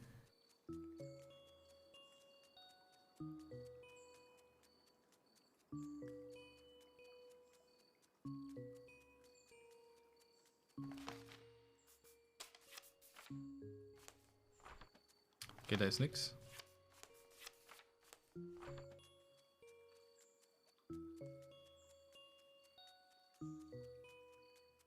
Okay, da ist nix.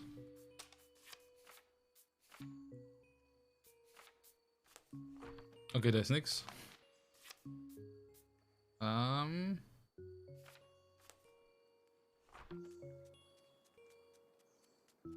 Ja, was jetzt? Ich bin ja hier.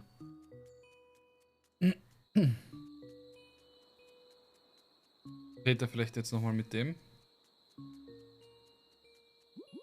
Come fish with us. Ja, ja. Oder muss ich jetzt nochmal mit hier reden? Oder soll ich das Ding hier... Nein, ich kann das gar nicht irgendwo... Ganz dahin tun. I said to the big fish lock, it's a fishy looking lake nearby. Oh mein Gott, okay. Ah, okay, okay. Is everybody in position?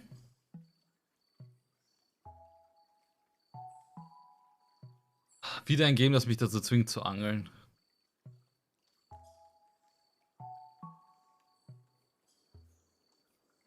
Ich brauche aber die Angelausrüstung im Auge.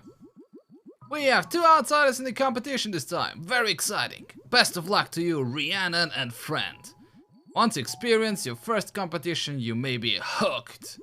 And don't worry, our prizes are safely locked away. Ha! Our rules are the same as always. First one to collect every type of fish wins. Let's begin! My dad gave us a couple of fishing rods to use. This one's for you.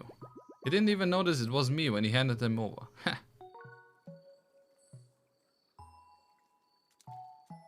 I always forget how relaxing this is. Even when the stakes are high, it's nice to just slow down. I remember when my dad taught me to fish. He never caught anything himself, so I'd throw back any fish I caught before he saw them. I didn't want to make him feel bad.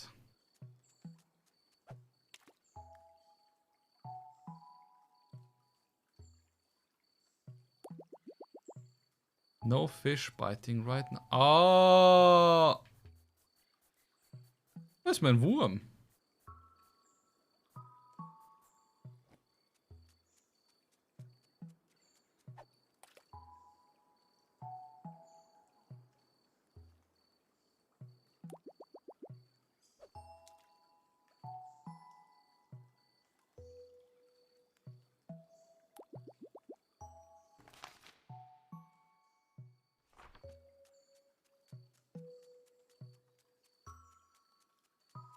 Hallo.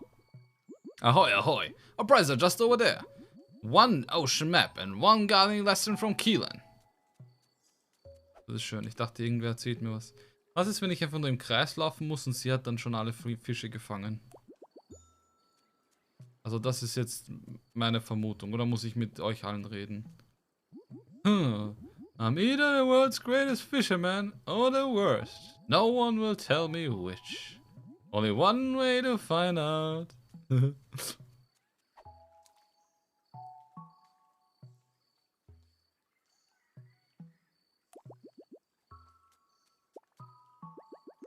I love fresh fish. This one won't grow up a picky eater, believe me. I won't stand for it. Eyes, colors, livers, they're good for a growing girl and they taste of the pure wild sea. Yum. Oh, was machst du? Fishy, fishy, fish.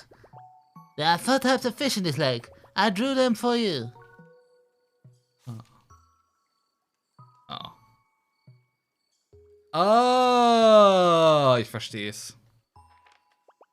Don't show anyone else, it's a secret. And you have to give it back after the competition. Okay, gut. Das heißt, wir brauchen...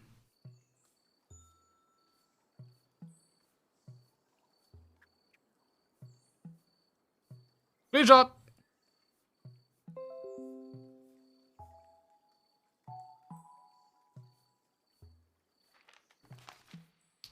So.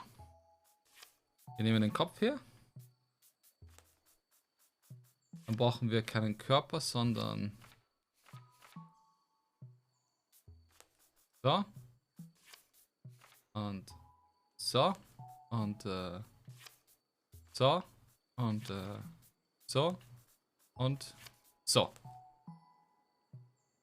Das wird das erste, glaube ich. Ja, schon, das wird das erste.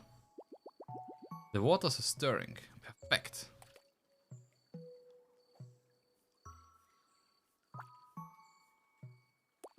It barely got away. Fuck off. Achso, ich muss nochmal A drücken, oder was?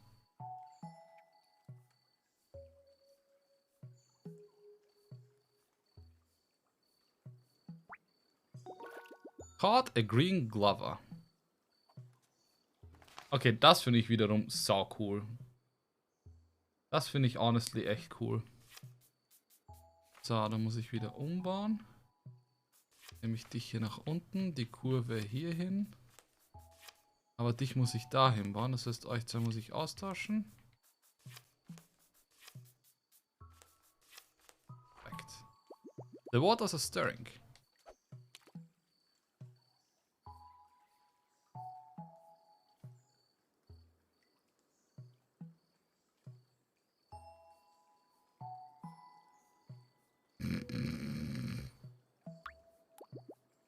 It barely got a... Bullshit! Es hat gerade mal gewackelt. Ich habe doch instant gedrückt.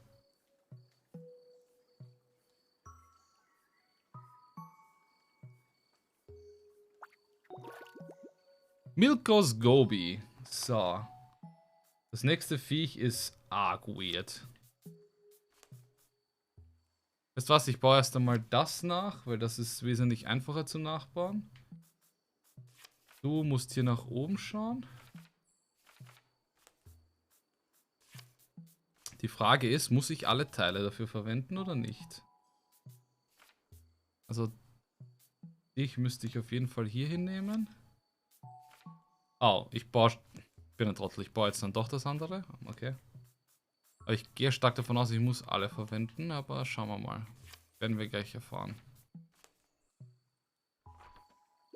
The waters are stirring. Okay, tatsächlich alle verwenden. Mördercoole Mechaniken. Das Spiel ist Caught Carp Diem. Ich habe einen Karpfe Diem gefangen. Karpfen Diem. So, und der letzte hat... Wie zum Fick... Ah, das willst du von mir. Okay, jetzt verstehe ich's. Da die Mini-Flosse, dann hier den Bogen, der nach oben geht. Entweder es ist so rum oder ich muss den Bauch verlängern. Ich bin mir nicht sicher. The waters are stirring, ich hab's richtig.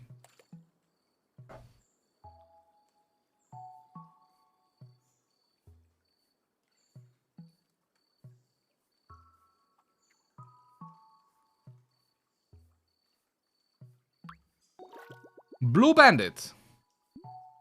Gewonnen. It seems someone may have caught all of the fish types. Come turn in your catch and let me check. Danke, kleiner Mann. Let me take a look at this fish. They're indeed from this loch and one of each type. The winner of the competition is Rhiannon and her friend. The prize is yours. Yay! Sie haben sie natürlich alle erkannt. It's been great seeing you again, kid. But I imagine you have other islands to visit, especially with that fancy new ocean map you won. I have so much I want to ask you about Rhiannon, but I suppose her life is her own now. Tell me though, is she well? Is she happy? Ah, that puts my mind at ease. Thank you for being such a good friend to her. You're welcome back anytime. And you too, Rhiannon. Quite some fishing skills you displayed as well. You must have grown up on an island. Might I ask which one? Ah, looks like you guys are eager to find your next port of call. I don't blame you. It's a big ocean out there. The sea will bring us together again, if it wills it. Farewell. Ich musste erstmal... Oh, ich wollte dem Kleinen die Map... Ich musste ihm das zurückgeben. Hey, Carto. Thanks for doing that with me. I was really happy to see that my parents and everyone else were doing well. Even if my dad still can't catch a fish to save his life. You helped me get home and reunite with my people. And now it's time for me to help you do the same. And we are going to find your granny. I just know it. To the edge of the world! Iceberg, ahoy! Iceberg, ahoy! We made it! Wow, it's so beautiful here. I've never seen snow like this before. It's so peaceful. And so, cold. I'd better keep the boat moving before it freezes in the ice. If you want to start looking for your granny, I'll come find you once I've found a safe place to dock. Jetzt müssen wir uns erstmal umschauen, wir brauchen ein paar Teile. Entweder es gibt schon welche, die ich zusammenfügen kann, oder ich muss einfach mich... Ich schaue mich als erstes mal um. Da drüben ist irgendjemand... Oh, da ist auch wer. Da haben wir ein Kartenteil, sehr gut. Oh, hello. Dum-di-dum. Came here to gather food, but didn't expect to gather a new friend too. You don't look nearly warm enough, little snowflake. Please take my scarf, it should keep you toasty.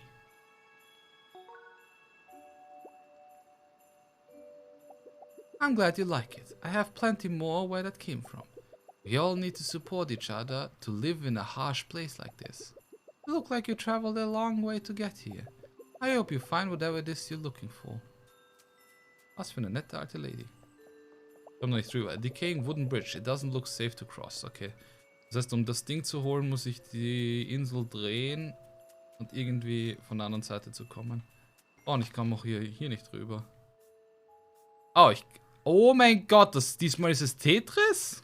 Bam, ba, ba, bam, ba, ba, bam, ba, ba, bam, ba, ba, bam, bam, bam, bam.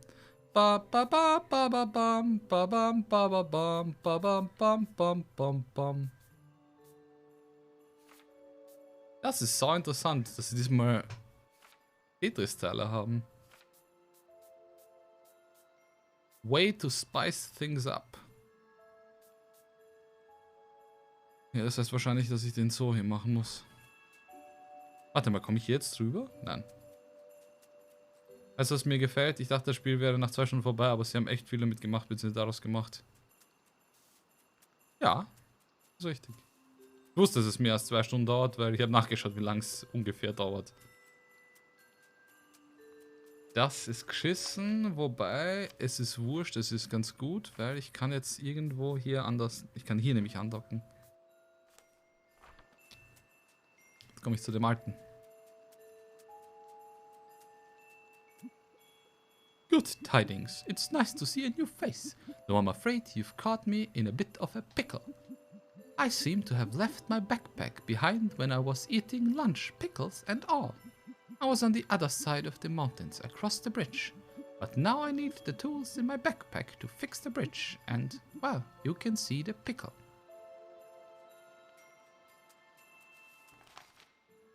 Was wir von Nintendo bekommen zum Holen. Ah, und jetzt kann ich es so zusammenbasteln. Ah, und jetzt kann ich mich so umschauen. Okay, das ist cool, cool. Gefällt mir.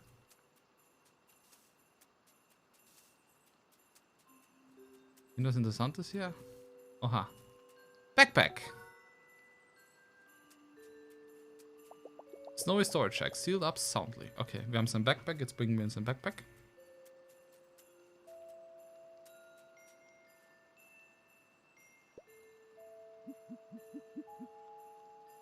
You did it, you clever cornichon. Now let me just grab my tools and...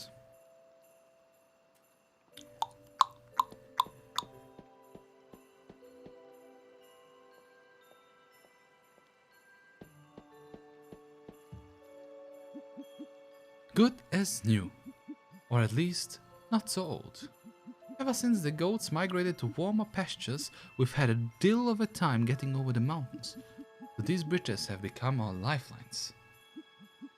I need to tend to the other bridges, but I'll owe you a gherkin. Fun Fact, falls jemand nicht weiß, was Gherkin ist. Der Gherkin ist ein Gebäude in London, das einfach ausschaut wie eine Riesengurke oder wie ein Riesenpenis. Deswegen hat es auch den Namen The Gherk bekommen. Oder Gherkin. Und ja, ich habe das Gebäude gesehen. Live. Ich habe ein Foto. Wo sehe ich meine London-Fotos? Ich glaube, die habe ich auf Amazon hochgeladen. Jetzt, da ich hier bin...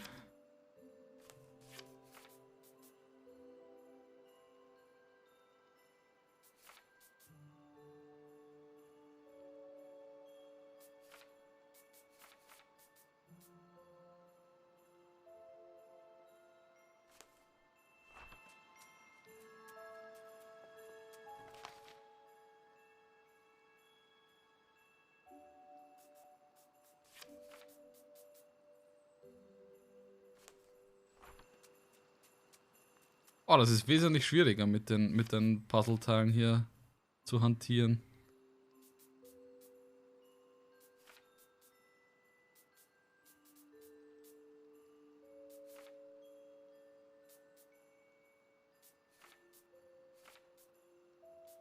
Nicht gerade Stepper zum Scheißen, was ist los mit mir?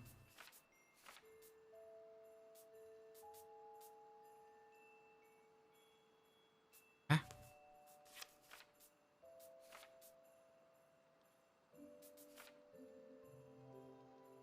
Warte mal.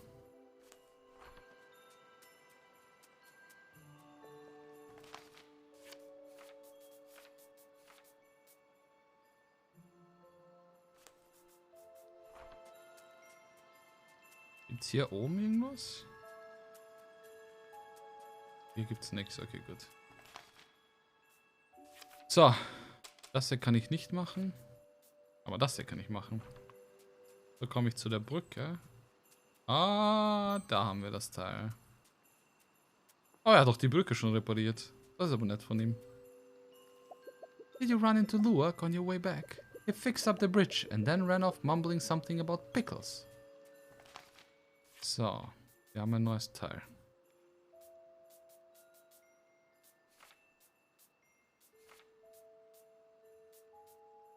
Schwieriger.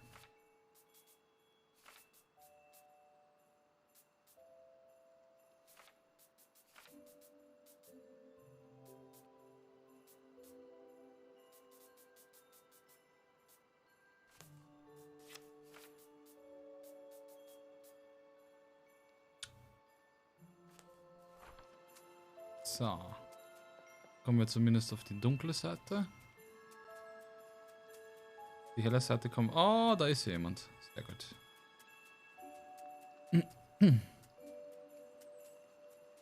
Und eine neue Map.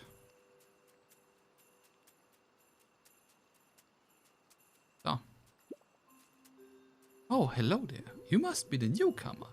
Word travels fast around here. Unlike our icebergs. You see, our icebergs actually move pretty slowly. They separate and drift around, sometimes for a few hours and other times for days. They always drift back together in a different shape. Luwak says there are 7 icebergs, but we've only counted 6. But he's a great archaeologist and a keen survivalist, so I believe him. We all chip in around here. Tekok protects us from the ice beasts. Aluzi made me this jaunty shirt out of pine needles and furs. And I've sailed the entire ocean, so I helped track the movements of the icebergs. I'm sure you'll figure out your role if you decide to stick around. Komm auf die dunkle Seite, wir haben Kekse. Ich habe auch Kekse, nein, nicht mehr Fressack. Hab noch ein paar, aber wenige, wie gut für meine Figur wäre. Ich habe tatsächlich noch Kekse, aber ich habe irgendwie keinen Bock auf Kekse. Ich hätte mördermäßig Bock auf Gummizeugs. Aber ich war nicht einkaufen heute, weil zu faul. Ich meine, wie du schon richtig sagst, für meine Figur ist definitiv besser, dass ich nicht einkaufen war. Aber auf so Gummizeugs hätte ich gerade echt Bock. So ein paar Gummibärle oder Gummiwürmer oder Gummi. Okay, das ist straight up ein Quadrat. Die Problematik ist, wie komme ich daher? Gibt es irgendeine Möglichkeit? Ah. Nein. Ja. Aber es bringt mir nichts.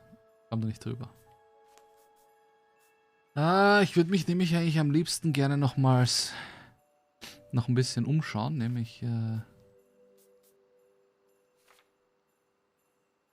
auf der hellen Seite dort. Das heißt, ich muss nochmal über die Brücke drüber. Ich versuche echt Zucker zu vermeiden, aber da holt man mal was und es wird inhaliert. Das ist die Problematik. Ich meine, ich kann jetzt klugscheißen, so viel ich will. Ich möchte niemandem irgendwo etwas vorschreiben, wie er oder wo oder was er zu tun hat. Aber sich selbst Sachen zu verbieten, geht nie gut aus. Sie zu verringern, ist wesentlich klüger, als sie zu verbieten.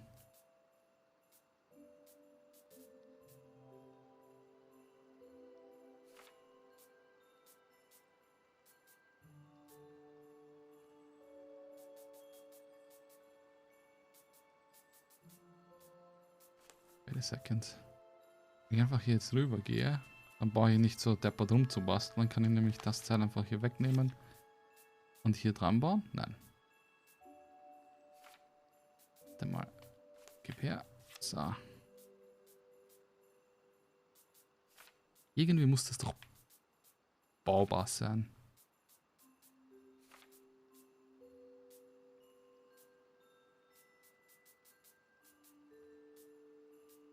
Machst mich wahnsinnig.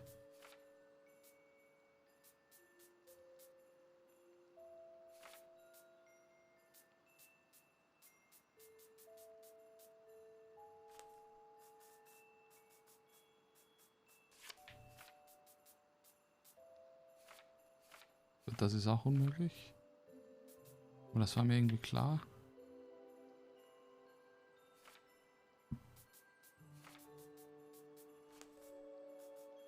Ich will irgendwie auf dieses Stück kommen können. Aber ich vermute einfach mal, dass es einfach so gemacht ist, dass ich da nicht hinkomme.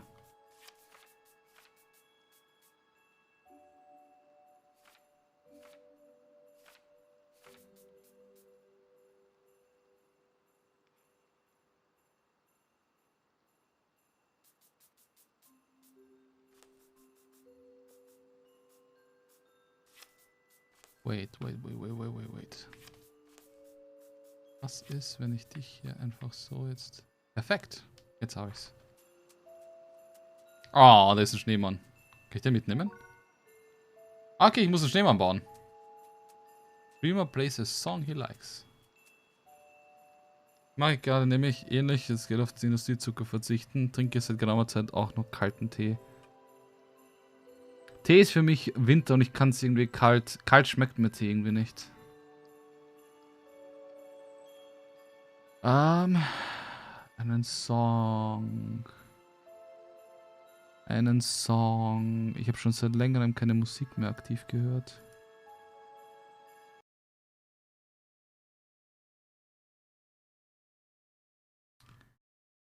Lass mich überlegen. Ich muss kurz überlegen.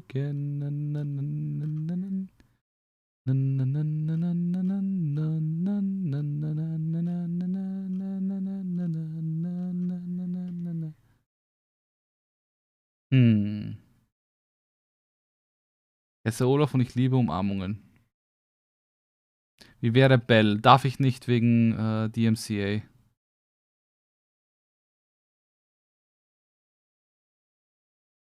Also, ich hatte Schiss wegen DMCA, deswegen. Ja, danke nicht so viel. Das ist aber so ein Cold Brew Tea. Ich verstehe. Macht Sinn.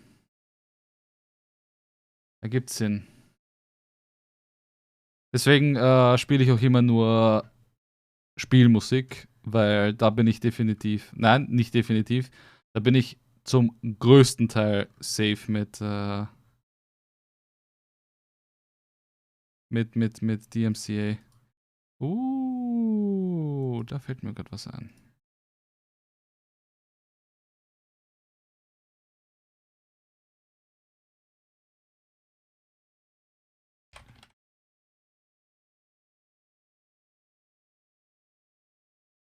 Mir fällt nur der Name vom Lied nicht ein. Da ist es, ja, das ist es.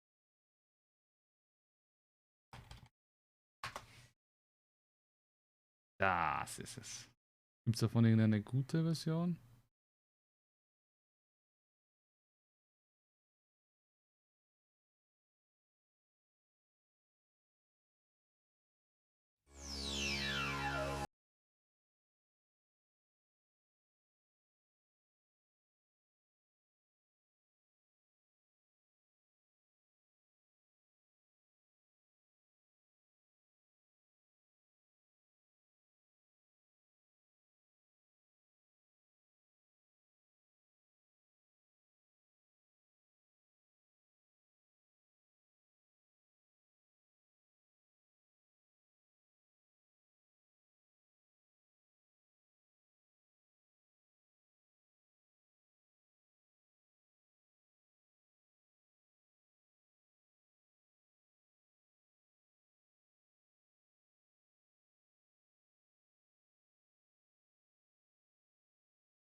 It's locked from the other side. Das ist der zweite Part vom Schneemann? Oh nein, ich habe den Schneemann zusammengebaut. Oder?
Guter Song, gefällt mir.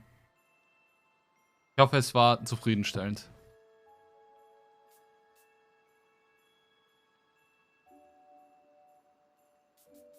Ich muss von der dunklen Seite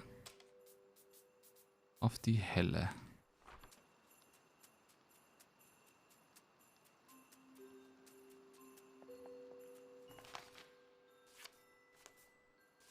Sonic Adventure 2.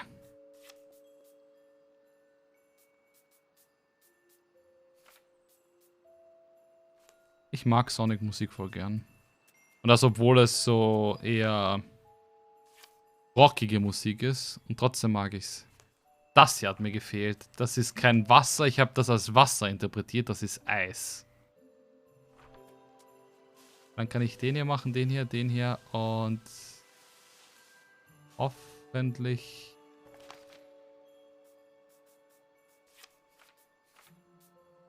an der richtigen Stelle landen. Nein, ich bin falsch. Oder hat sich was geändert? Es hat sich was geändert. Natürlich hat sich was geändert.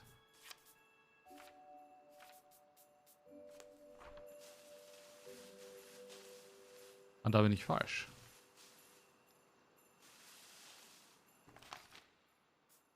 Was ist, wenn ich dich da nach unten tue? Nein. Das so rum brauche ich das. Das da brauche ich. Aha!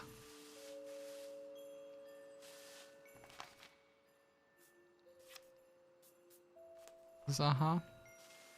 Nein, das ist nicht aha.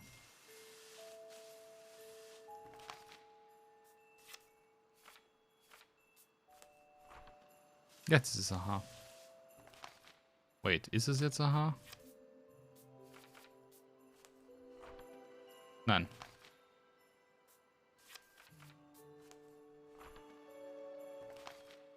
Wait a second. Ich muss dich wegschieben, du störst mich nämlich gerade.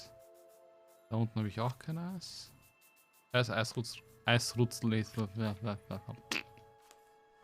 Eisrutschrätsel, die stören mich nicht. Ich mag die eigentlich relativ gern. Aha.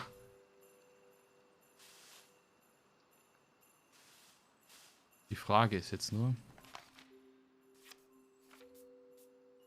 Ich habe absolut keine Ahnung, wie ich hier weiterkomme. Ich kann original nur herumraten. Bis ich wieder Zufall will. Jetzt reinschaffe. Ja! Huh.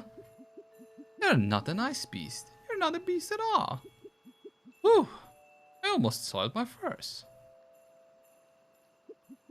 You look like you've been jostled about by a beast, though. Hold still for a moment. Let me bandage you. Have you heard Luak's legend yet? He's our leader and a renowned adventurer.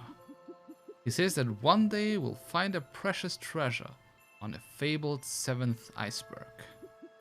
Treasure hunters travel great distances when they hear our legend, but most lose hope after a time, leave the iceberg.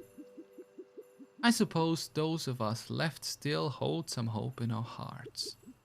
The legend that brought you here, young traveler. Yo, Inge. I see. Treasure means something different to us all. I'm sure you'll find yours. Me, I'm hoping for some help with my hunting. My spear is getting blunt from all of the ice beasts I'm battling. Or doodling in the ice while I keep watching for them. Well, you're all bandaged up. Stay cozy out there.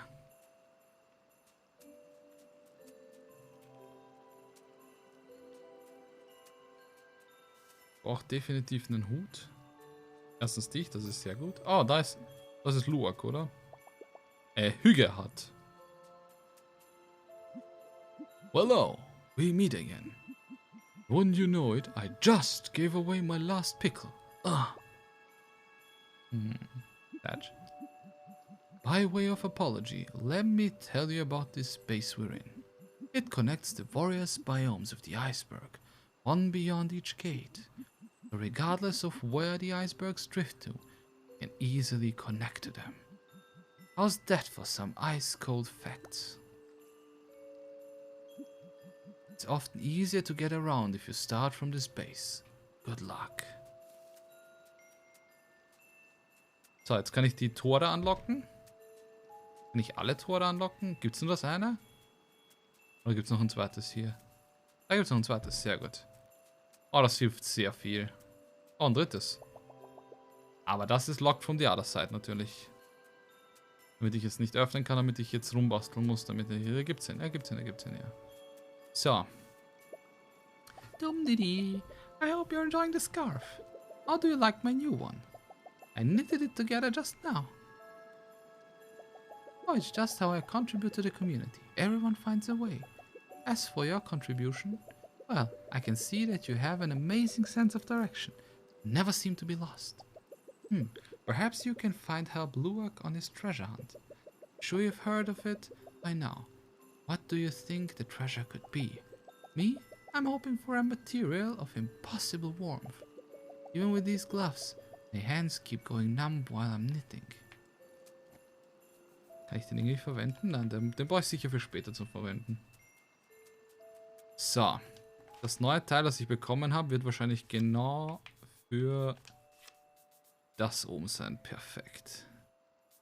Aber bevor ich das mache... Es ist zwar nicht klug, jetzt darüber zu gehen, aber ich muss mich umschauen, ob da... Ah, da ist der Hut gewesen, oder? Nein. Haben wir eingebildet, es war nur Stein. Es war ein Stein.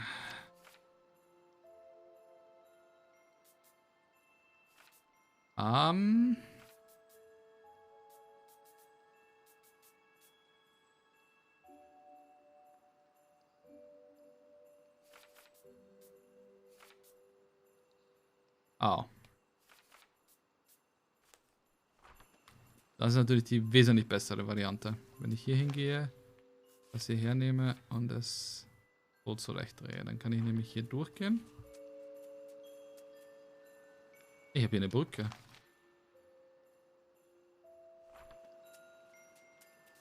Dann lass mich erstmal da drüben um mich umsehen. Gibt es irgendwas? Ah, da gibt es diesen Turm und da gibt es noch jemanden. Was ist das? Nix, okay. Hello again. I'm impressed you made it here. I thought only Luak dared navigate the foggy narrows. Sometimes he joins me here to study the old lighthouse. He thinks it might be related to the 7th iceberg, as we're too far out for most boats. I can't navigate the fog myself, so I usually drift over on an ice floe. I've been studying the patterns of the currents ever since I arrived here. Just today, I found this beautiful piece of paper washed ashore. Perhaps you can make use of it. Dankeschön. I've been trying to float a message back to my home island for years. Das ist Ihr Sohn! I left them more than a decade ago, but I still miss my people sometimes. They have a rule where you can never return once you sail for coming of age. This wooden boat. I don't believe it. And recognize this carving work anywhere. My mother made this. Did you visit my home island? Did she send this along for me? This means the world.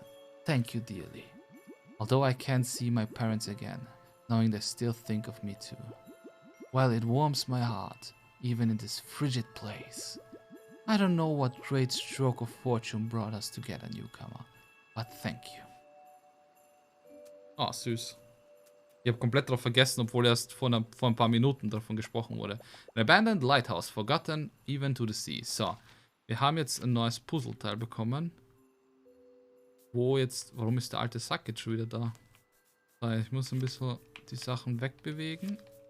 Wird nämlich ein bisschen schwierig mittlerweile, gescheit herum zu navigieren mit den ganzen Teilen hier. Wobei ich gerne... Weißt du was? Ich gehe nochmal zurück. Ich gehe nach oben. Ich will nämlich sehen, was da oben noch ist.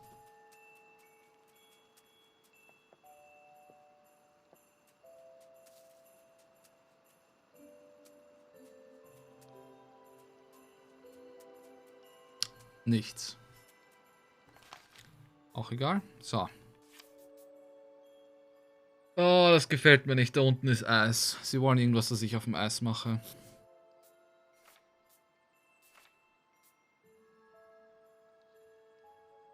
Ich muss auf die dunkle Seite schon wieder.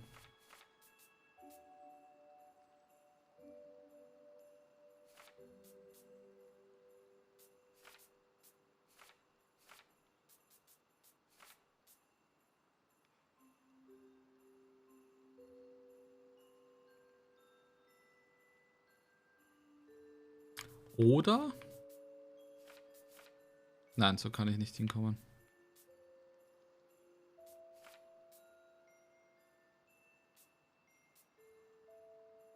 Ich kann zwar da drüber, ich kann mich da drüben mal umsehen, ob ich vielleicht den Hut finde.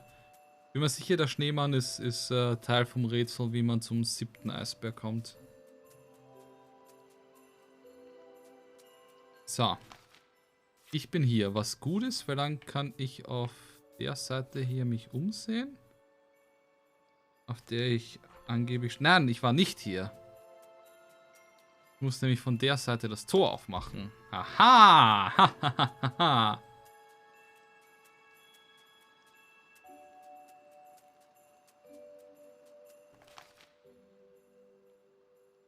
So. Von hier aus. Dich muss ich jetzt wegpacken. Du gehst mir nämlich nur am Arsch. Wobei, weißt du was? War ich auf der Seite? Ich war hier noch nicht, oder? Oder war ich schon und habe das dann gedreht? Schau mich kurz um. Ich habe vergessen, ob ich auf der Seite dort war oder nicht. Scheinbar war ich schon hier. Oder es ist einfach nichts da. Beides im Rahmen der Möglichkeiten. So, dann kann ich dich hier wegschmeißen dabei mal.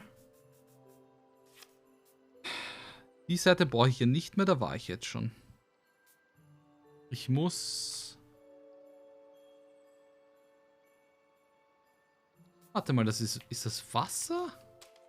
Das ist doch Wasser. Nein, ist es nicht. Oh, das passt perfekt, wow. Aber ich komme da nicht drüber. Aber ich komme trotzdem hier mal drüber, damit ich mir zumindest die Seite anschauen kann.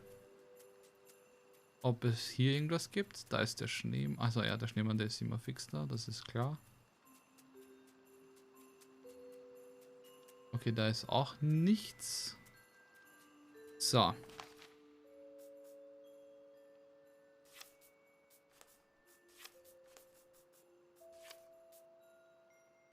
Ich kann mich da jetzt umsehen. Da ist auch nichts. Das bringt mir nichts.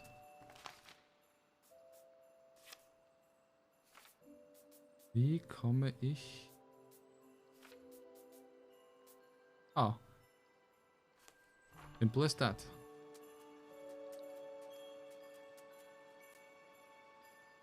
Habe ich das Teil hier gedreht? Oder hat sich das verändert? Das hat sich verändert. Die stehen jetzt anders. I know that wistful look, young traveler. You must have chatted with Taro. You love him like family here, but he still misses his real family back home. His wish for treasure has been for a way to communicate with them. I hope he gets his wish. Are you looking for Luak? Last I saw him, he was headed toward the ancient monolith. He always comes back from there brimming with new ideas. I wouldn't recommend following him though. It's just next to the windy woods. They'll blow you right over. The windy woods? The woody woods.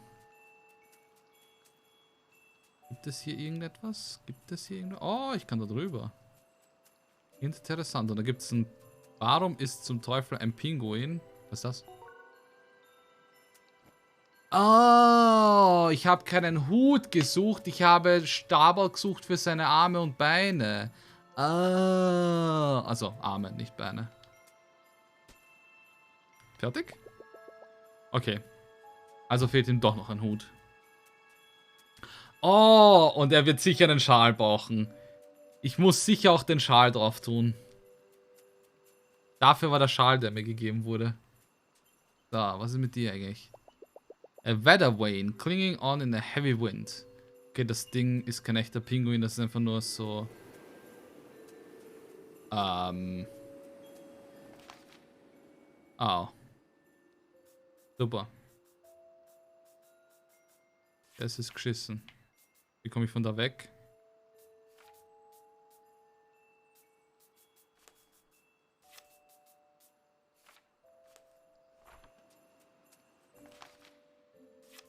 So eine Scheiße.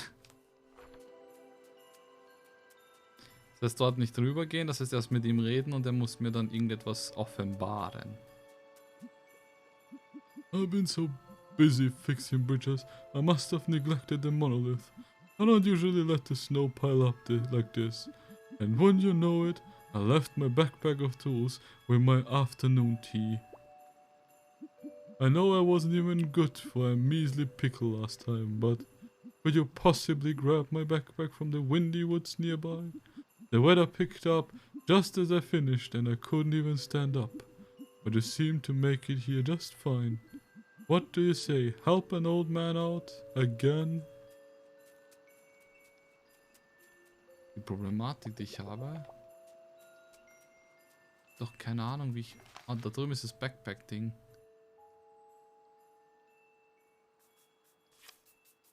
Wenn ich raten darf, dann soll ich... Ups, nicht. Dann soll ich da hier irgendwie so... Ja, genau. Funktioniert das so? Werde ich da nach unten geblasen? Ja. Noch langsam, ganz langsam, ganz langsam. Und wir haben einen Backpack bekommen.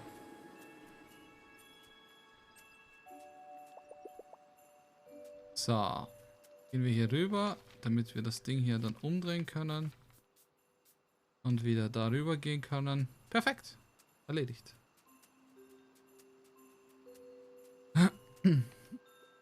Oh, you found my backpack. My thanks. Just as soon as I brine some more pickles, they shall be yours. Promise. In the meantime, I just need a moment to clear the snow off the monolith. Oh, das ist der Monolith.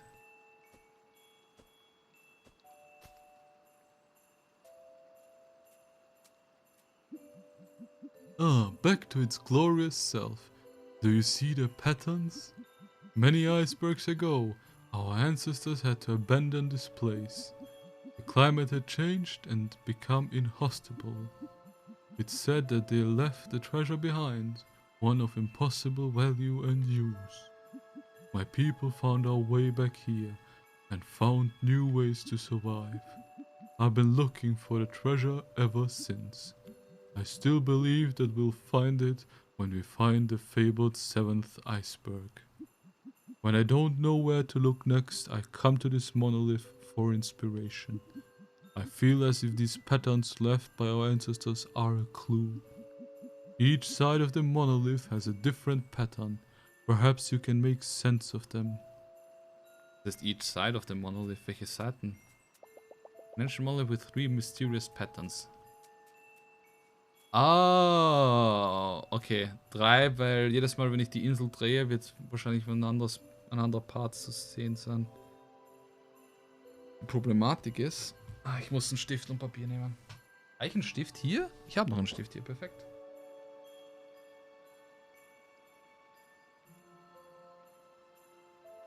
Dann malen wir den Scheiß mal.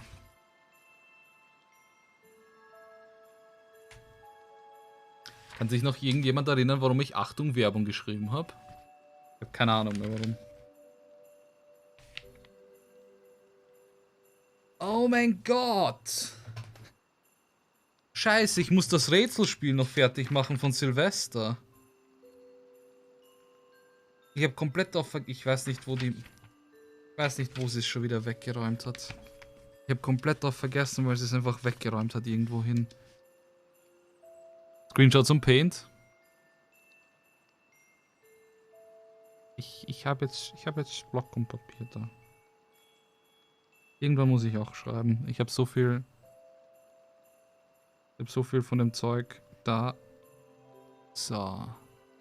Dann ist es hier strichliert. Dann ist da noch ein Punkt. Da ist da ein Strich. Dann ist da ein Punkt. Und da Strichpunkte. Die Problematik ist, Screenshot und Paint wären kein Problem, wenn es nicht 3 Seiten wären.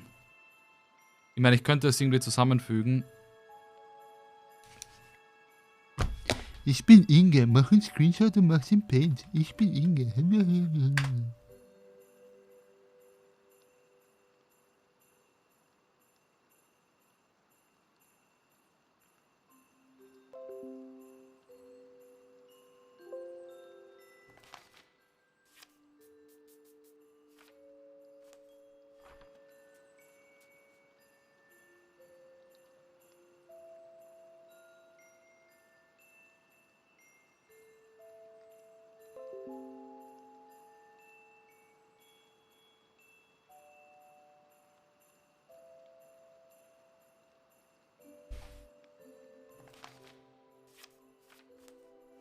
Aber es müsste doch 4 Stück geben, oder nicht?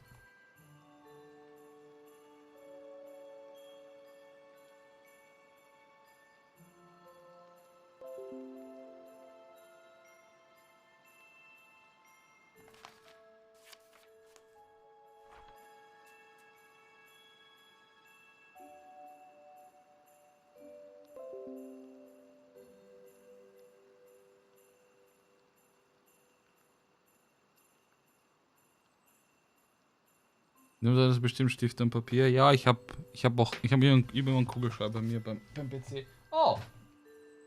Nevermind, ich habe das Spiel gefunden, es ist in der Lade. Was Cooles in einem Podcast gehört, nennt sich Crime Letters. Man bekommt 4-mal im Monat einen Brief mit Beweisstücken etc. muss den Fall bearbeiten. Gibt Ranglisten dafür, leider ziemlich teuer. Du meinst sowas, genau das, was ich zu Silvester gemacht habe, was...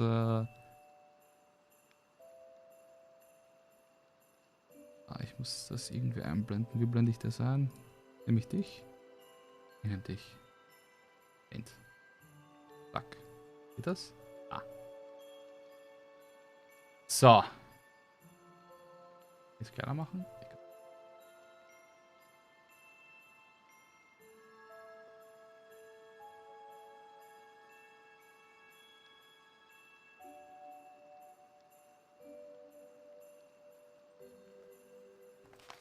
Ah, jetzt sehe ich's.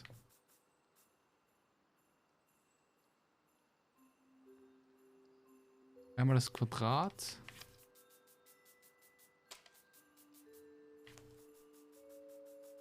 Einen Abstand und das L. Nein, das. Hä, ich habe ein verkehrtes L. Habe ich noch ein L?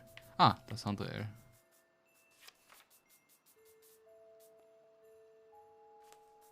Das ist das eine. Das ist das eine. Das andere ist dann du. Und das R. Und zwar mit einem Abstand dazu. Da. Und das dritte ist dich hier. Und dich hier.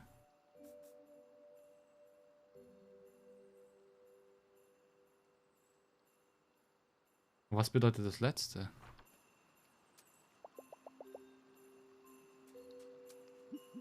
Have looked at the monolith from different angles. Ja, habe ich.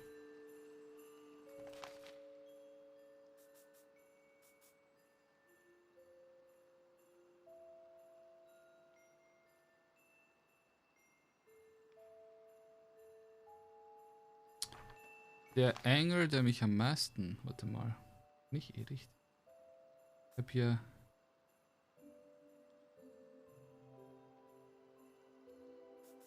Weil zusammen kann ich sie nicht tun, weil dafür sind diese Abstände da.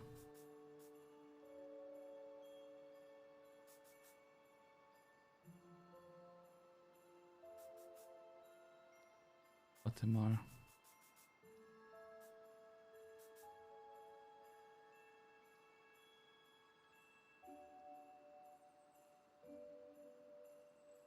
Ist das richtig? Ja, das ist richtig. Ich bin mir zumindest sicher.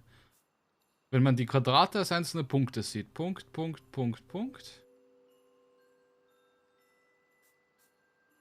Nein.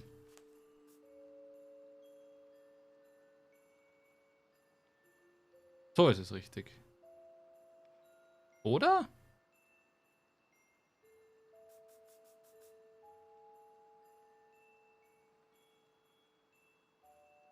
Ja, da müsste ein Abstand dazwischen sein. Bin verwirrt.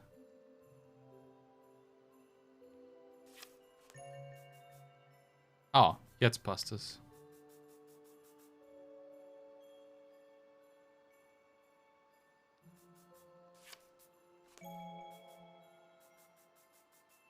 Ah, ich muss das so drehen, dass es passt. Okay.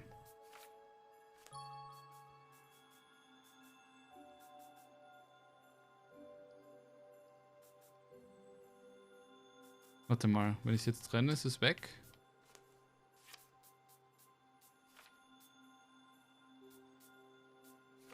Nein. Aber ich komme trotzdem nicht hierher ohne irgendwas.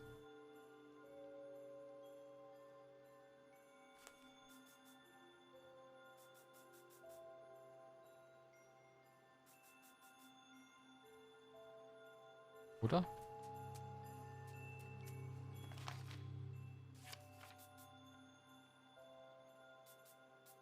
Ich brauche hier irgendwo kurz... perfekt. Where are you going? This is a rare and precious moment. Those patterns on the monolith, so glorious and different from every angle. Ich muss mit dir reden, oder was? That beam of light, amazing. It must be a clue to the 7th iceberg. I just know it. Perhaps the beam can bring the lighthouse back to life? Though it could take years for the icebergs to drift into just the right formation. So, dann kann ich das hier jetzt wieder schließen.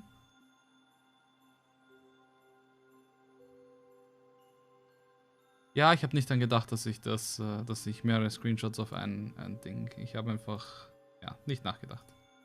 Danke, Inge. War ein guter Input. Input, Output, Input, Output.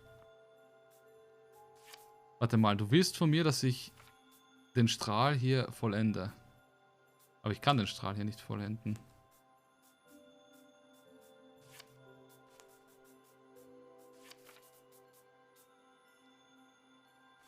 Oder doch?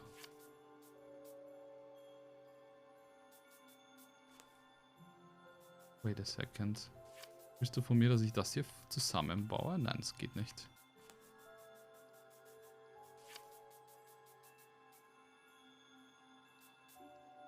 Oh.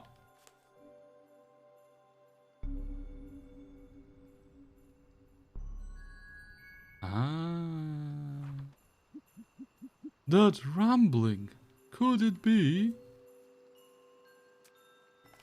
Oh, er kann natürlich durch alles durchgehen, das ist ihm wurscht. Ah, ich bin hier definitiv falsch. Wo ist mein Quadrat? Fuck. Quadrat ist einfach das Beste zum Navigieren, da haben sie recht gehabt. Was mich nur ärgert, ich habe das mit dem Schneemann noch nicht herausgefunden. Ich will das unbedingt herausfinden, wie man das noch macht. Einmal gibt es überall noch so unter Anführungsstrichen Secret Missions. Oder ich habe es überall alles erledigt, ohne, also durch Zufall erledigt gehabt. Oder es kommt noch was dazu, weil hier ist nicht mehr jemand. Ja, hier ist niemand mehr. So. Was meinst du mit, meint es ein abgeschlossenes Paket? Das verstehe ich nicht ganz. Ich glaube, das ist das Beste.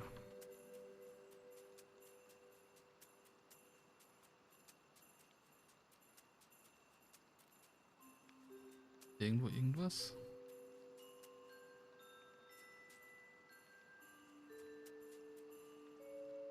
Ach so, man kriegt jede Woche einen anderen Brief mit mehr Hinweisen. Das meinst du? Okay. Da ist ein Schatz.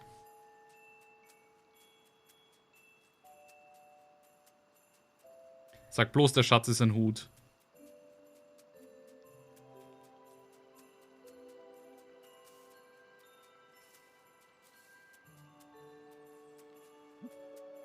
Oh my. You did it. You found the 7th iceberg. And here's our ancestors' treasure, just as I theorized. I'm sorry for running off on you. I just had to see it for myself once the iceberg surfaced.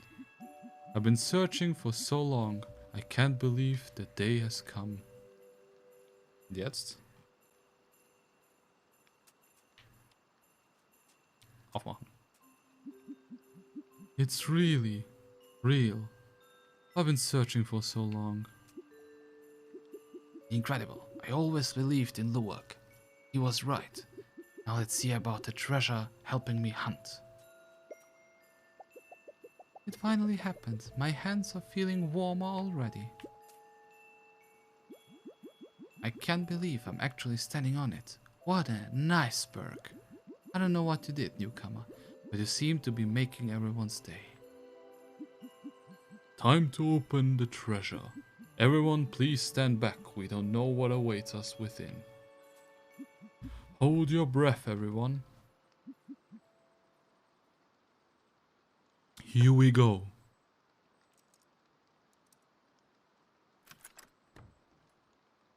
Es sind Welpen. It's Hados, but how? Aww. Husky dogs. Our ancestors left us huskies. Süß. They are perfect. We have to keep them warm. The poor things. We must protect them. I'd die for them. Anything else we can add? Warm we can add? That's great. Now let's get them back to the base. Carto. Oh, sorry to interrupt whatever this is. I was sailing nearby when this iceberg surfaced from below and grounded the boat. I just wanted to make sure you were okay. Whew. Hi everyone, I'm Carto's friend. It looks like you're pretty busy. Anything I can help with? Good timing, friend. We need to bring these sleepy pooches back to our base. You're very welcome to join us.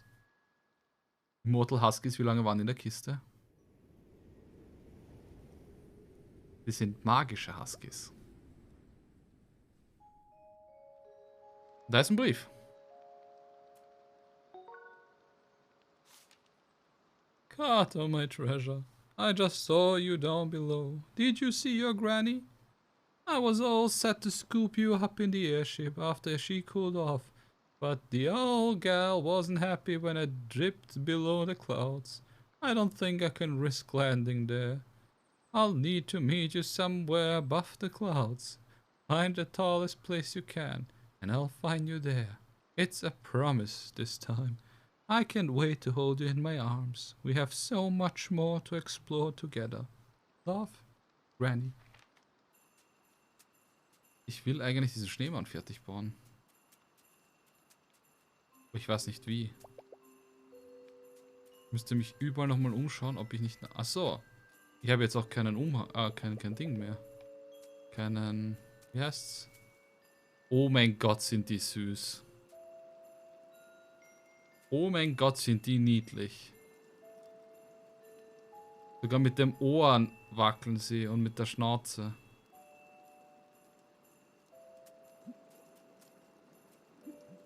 A mystery spanning generations finally solved. How thoughtful our ancestors were. These creatures are truly a treasure.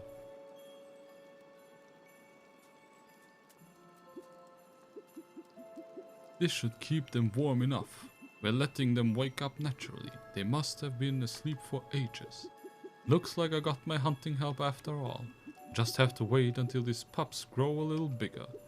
Your days are numbered, ice beasts. I already started knitting them some clothes. 6 sets of everything. Little socks, little scarves, maybe some little hats. I'm sure they'll start shedding soon too. Nothing is warmer than a husky fur gloves. Look like I got my wish after all. Ich würde trotzdem gerne einen Hut finden für den Schneemann.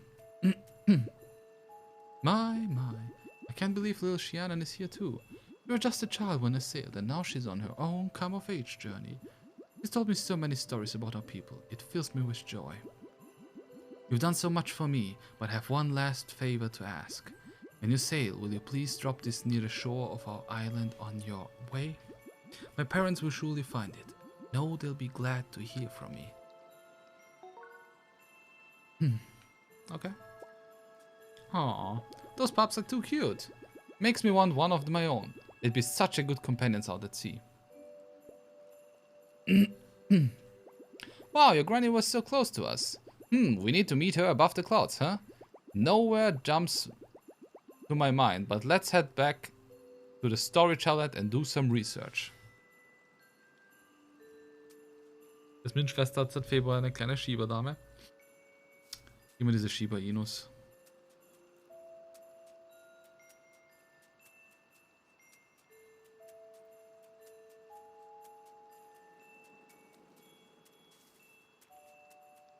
Ah, nein, fuck dieses Rätsel. Wobei es kann sein, dass es irgendwo auf dem Eis ist.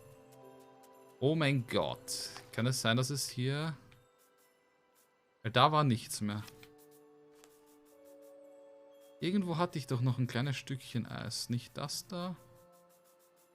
Oder doch das da? Doch, das müsste es da oben sein.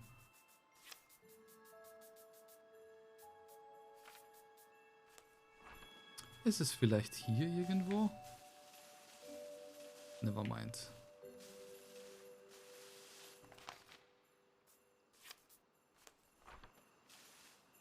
Doch, da ist es.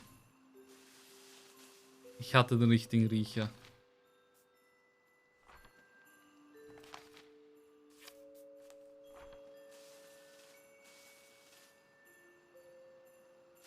Ich brauche das andere Eis dafür. Dazu, darunter. Die schmeiße ich weg. Ich nehme mich her. Muss ich dann nur ein bisschen arg viel rätseln, weil ich keine Ahnung habe, wie ich sonst dahin komme. Nein, das war's nicht. Dahin? Nope. Dann dahin? Ja.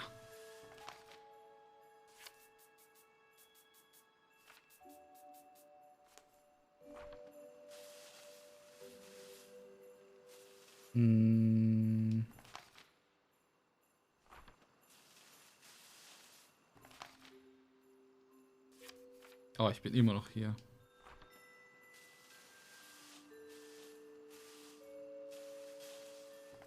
Wenn ich es so... Nope. Müsste von der unteren Seite kommen. Glaube ich. Nein.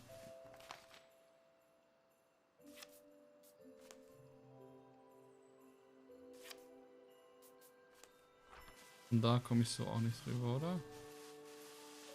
Nein. Dann muss ich noch mal... Fuck you.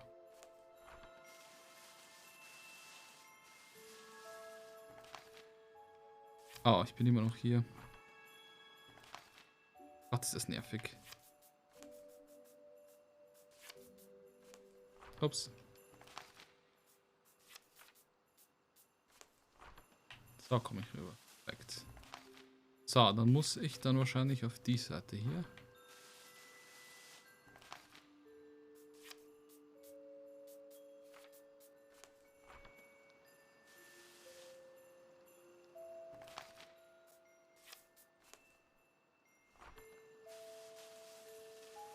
Ha! Das ist gut, das ist gut, gut, gut, gut, gut, gut, gut. So, schauen wir mal. Komme ich hier jetzt darüber? Nein. Komme ich hier da jetzt rüber? Nein. Hä?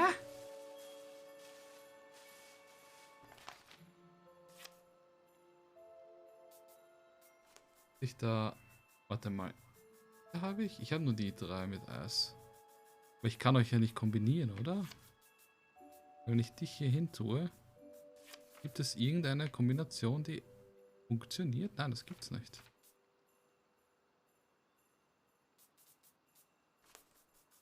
Und wenn ich das so rum mache, funktioniert auch nicht.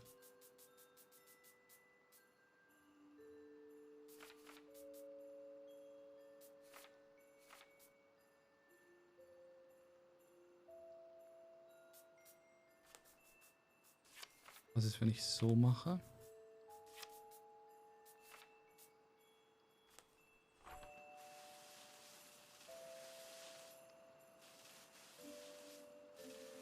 Das schaut halbwegs gut aus.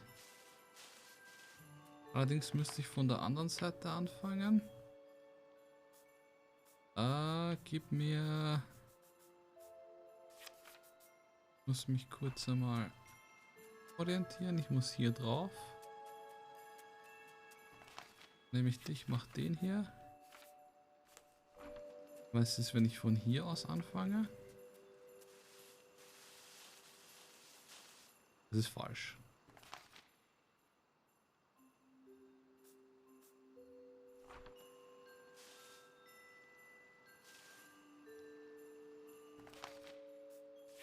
Aber anders kann ich dich nicht drehen. Ups. Nein. So komme ich nicht hin.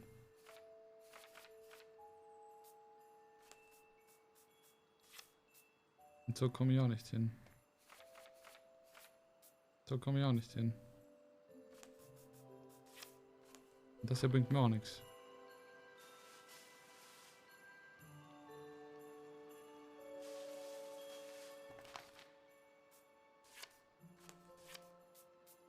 Okay, das ist das bis dato schwerste Rätsel.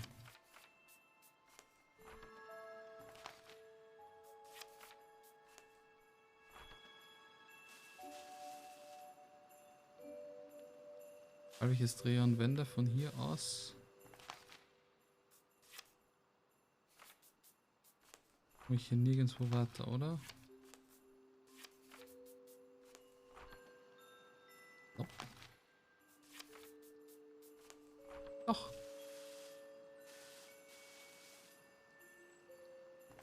Was ist, wenn ich von hier dann dahin gehe? Dann? Dann? Jo, anders geht's nicht. Außer...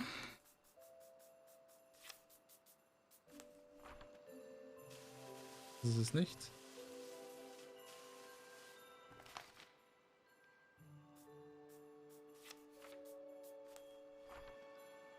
Das ist es nicht.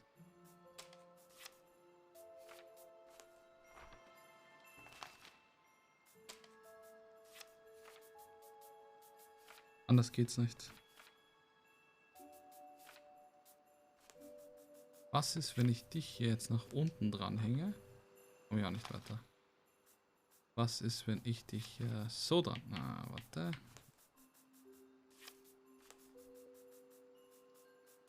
Ich glaube, ich muss mich irgendwie hier so herumschieben, damit ich im Endeffekt dann dorthin komme, wo ich hin möchte. Das war falsch. Ja, die Musik ist absichtlich irgendwie ruhiger. Ich habe bis jetzt noch kein einziges Rätselspiel gespielt, das ein bisschen so happige Mucke hat. Rätselspiele haben irgendwie bis jetzt immer eher ruhigere Musik gehabt. Und ich kann nicht verstehen, weil ich habe dasselbe über Baba Is You gesagt. Baba Is You ist sicher ein super cooles Rätselgame. Aber holy shit, die Musik ist relativ einschläfernd. Also sie ist jetzt nicht schnarchlangweilig, sondern sie ist einfach dieses ruhige und das macht... Ja, fertig würde ich jetzt nicht sagen. Fertig ist definitiv das falsche Wort. Mich macht eher das jetzt fertig, dass ich hier nicht hinkomme.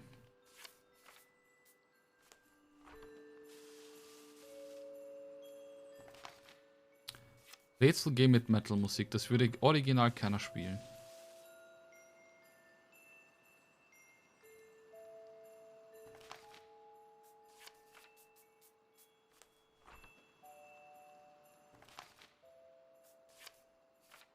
Bei Superliminal ist ab und zu mal ein wenig besonders. Aber Metal und Rätsel passt halt original null zusammen.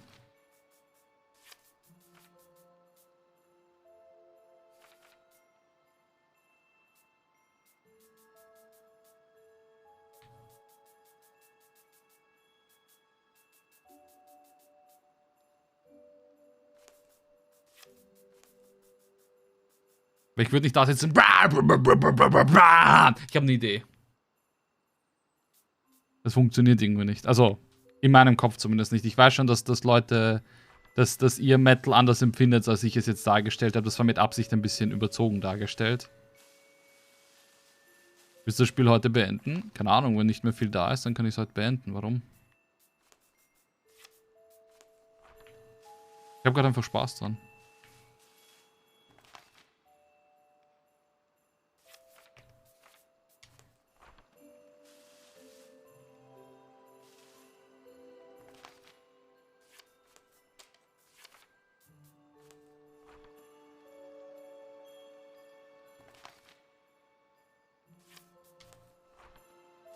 Für manche ist Metal Entspannungsmusik.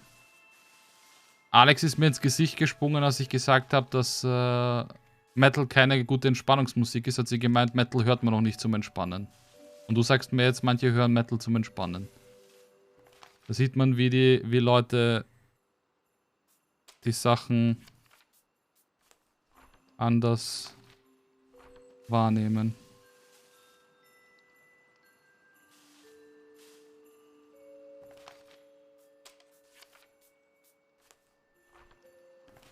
Das stimmt doch irgendwie überhaupt nichts. Doch, stimmt. Kommt nicht hin. Was ist so? Habe ich es jetzt endlich geschafft? Halle fucking Luja. Oida. Bist du behindert, hat das lang gedauert.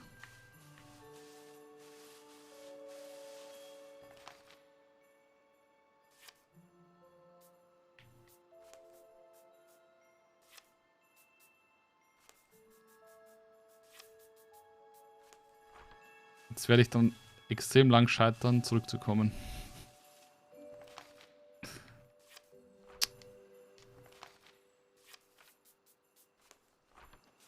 Oder? Habe ich's? Fuck.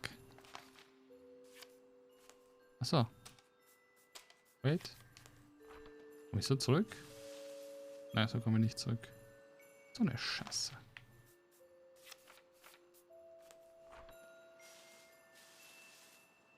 Ich will runter von diesem Scheiß-Eis.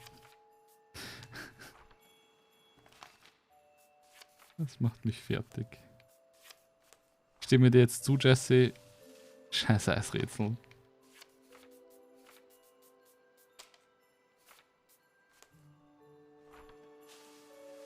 Fuck.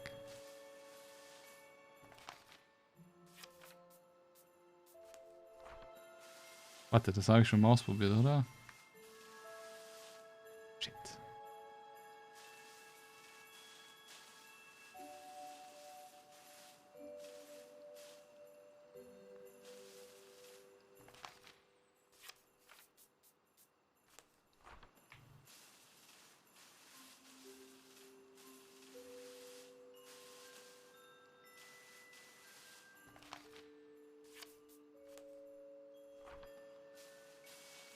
Endlich.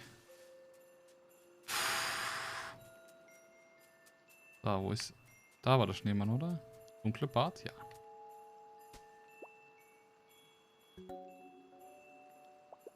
A happy, fashionable snowman. Was ist das für ein Puzzleteil? Secret Piece 6. A mysterious object who knows what will do. Willst du mich verarschen?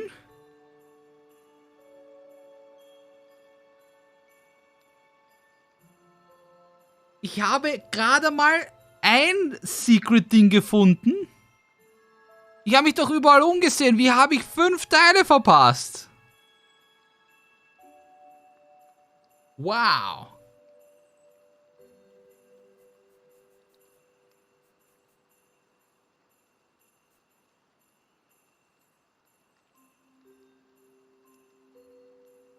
Ja, stimmt mir mal zu. Das stimmt nicht. Ich stimme dir öfters zu. Metal ist zum Abgehen wild sein. Headbang für mich höre es auch so in letzter Zeit mehr Dark Techno. Ich hatte erst so Flashback an die Ice Hollow's Gen 2. Ich höre das teilweise auch, um runterzukommen, wenn ich eine Panikattacke habe. Deshalb habe ich Entspannung. Bin mehr in der Folk- und Metal-Szene.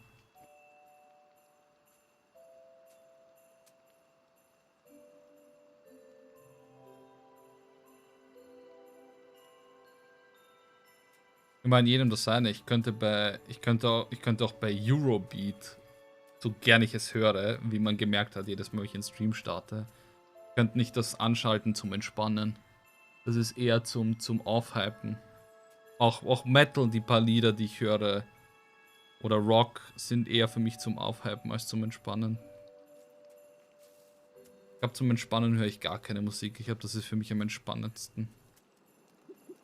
Huskies are doggone cuties. Déjà vu! I just been in this place before. Higher on the beat. Ja, das ist definitiv zum Aufhypen. Das höre ich gerne, wenn ich Auto fahre.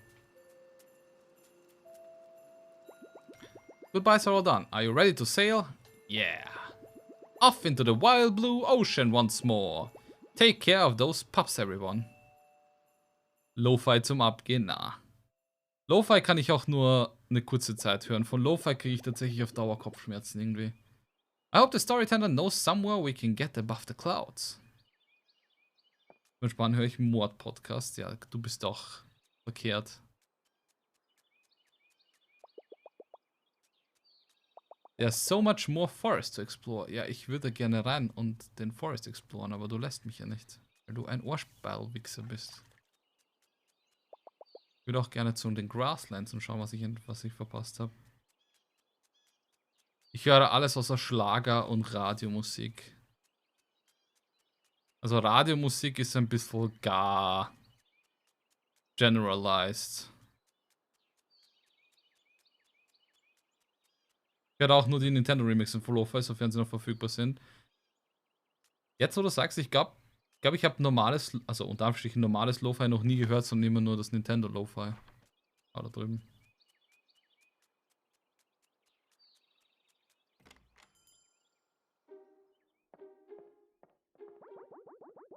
Welcome back, girls.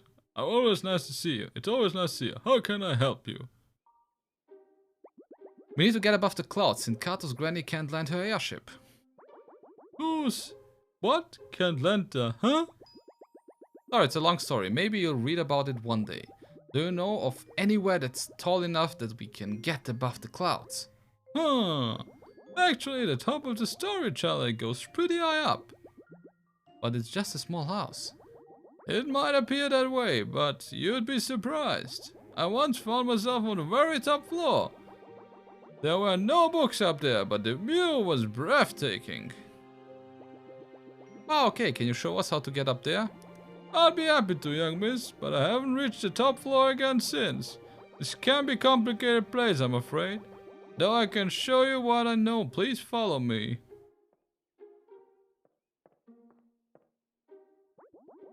Ah, here we are. This looks more like the basement at the top. This looks like more like the basement than the top floor. Yes, it's just the basement, but let me regale you a moment. It was a normal morning many moons ago, and I was doing my round of the chalet. Reading new chapters, feeding the spiders, that sort of thing.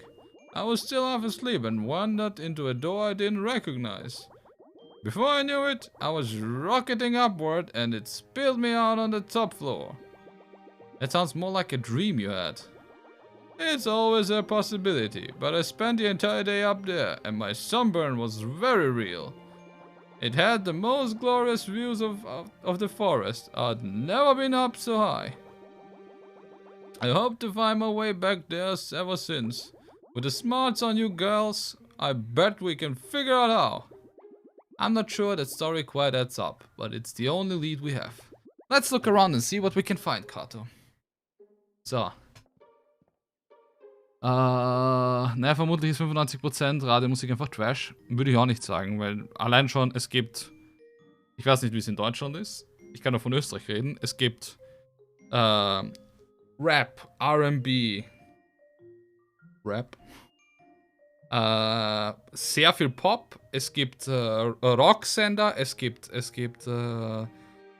Alternative-Sender, also bei uns gibt es an Sendern und an Musik eigentlich alles mögliche. Es gibt sogar Chöre, was mich absolut, also so Kirchenmusik, bla bla.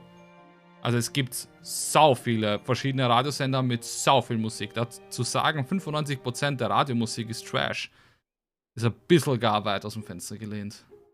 Außer du bist, also es gibt natürlich die Leute mit dem Mindset, dass sie sagen, Radio ist prinzipiell Trash und ich höre nichts, was jeder hört. Ich suche mir irgendwelche super coolen, unbekannten Bands und das ist mein Lebensstil. Ist auch vollkommen in Ordnung.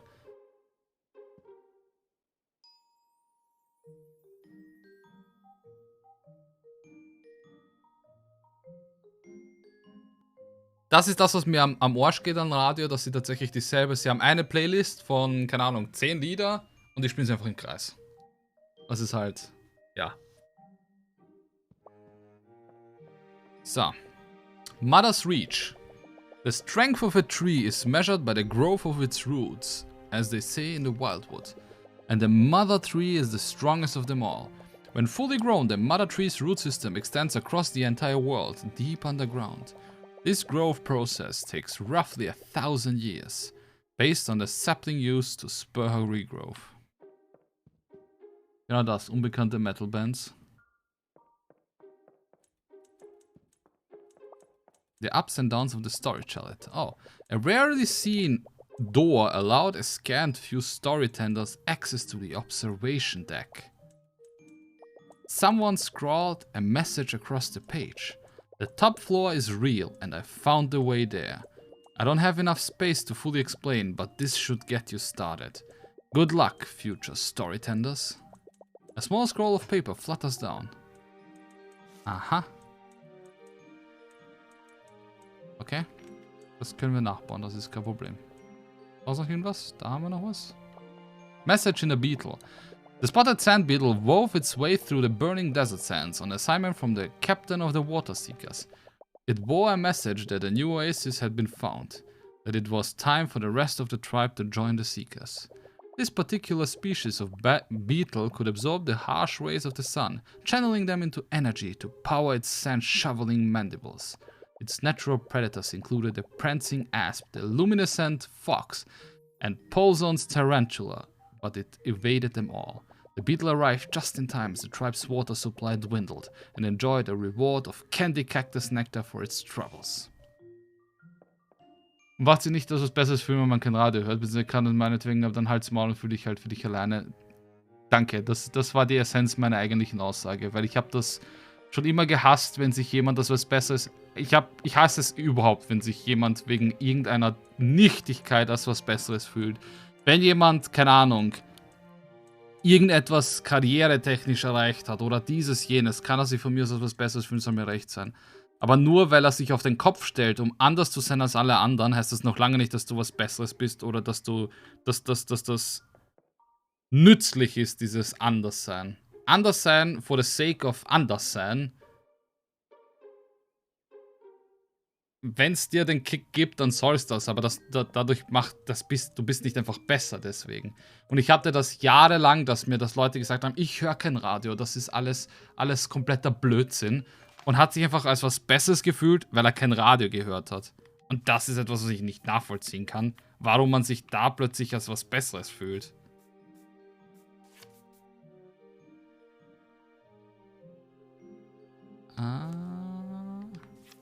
Warte mal, euch beide habe ich schon gelesen. Das heißt, was ist, wenn ich dich hierher nehme? Dich hierher nehme, dann kann ich euch zwar lesen. Dann nehme ich noch dich hierher und dich hierher, dann kann ich euch noch zwei lesen. The little cartographer had just barely missed her granny at the iceberg, but she knew she was close. All she had to do now was to find somewhere tall enough to get above the clouds. They headed back to the storyteller, short as it was. Or was it? Entspannen höre ich Goth gerne, aber wenn wir schon bei Entspannung waren.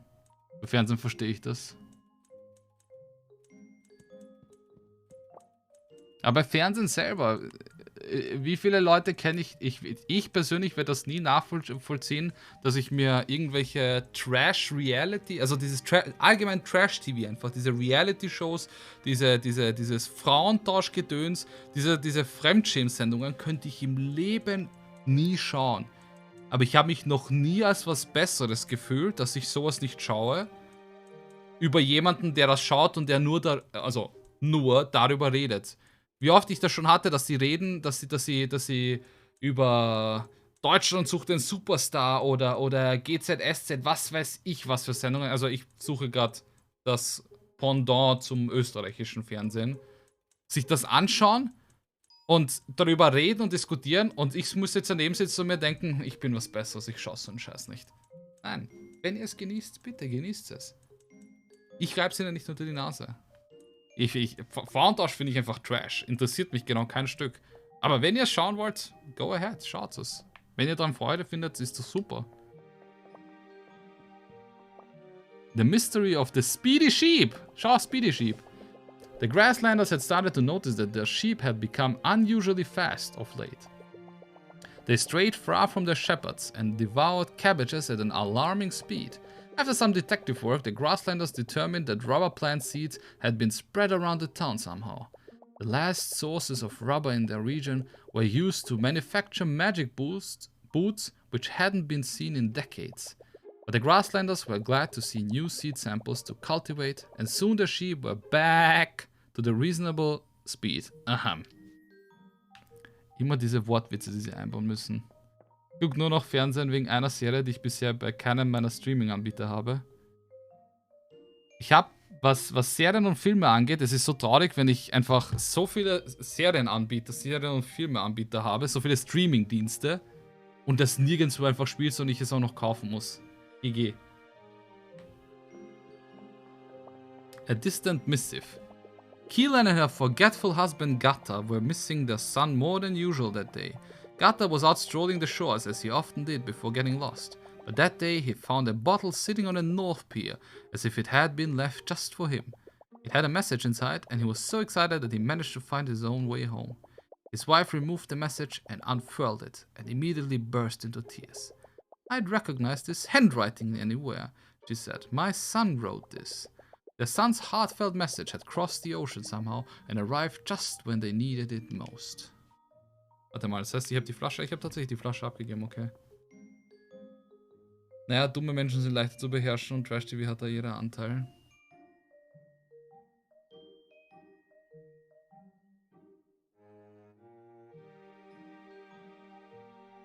Ich stimme dir bis zu einem gewissen Grad zu. Trash-TV ist halt wirklich braindead. Es ist halt wirklich irgendwie so leicht verdummend, aber es gibt Leute, die auch gerne bei sowas einfach entspannen, ausschalten. So wie ich, wenn ich, keine Ahnung, was mache ich zur Entspannung? Ich mache eigentlich gar nichts. Ich lege mich gerne hin und nick vielleicht ein. Aber, ich meine, ich weiß nicht, was die Leute dann fasziniert. Vielleicht mögen sie einfach dieses dauernde Drama. Vielleicht schalten sie auch gerne dabei aus. Ich kann es dir halt nicht sagen, weil... Aber der Großteil, nicht jeder Trash-Out ist dumm, aber der Großteil, der wirklich alles glaubt, ja, das sind klar in dieser Kategorie. Es gibt nämlich Massenmenschen, die das glauben. Alles. Die Reste von heute, also Döner bzw. noch Nudeln dazu. Döner mit Nudeln?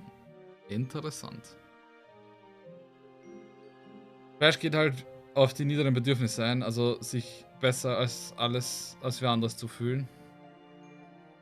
Ich wollte, das ist nämlich auch ein gutes Beispiel, weil ich wollte, weil du meint hast, Trash-TV leichter Menschen zu manipulieren oder zu was auch immer. Dafür ist Social Media hauptsächlich eigentlich zuständig und auch was das, um sich besser als wer anders zu fühlen, dafür ist auch Social Media einfach das Beste, wo gibt.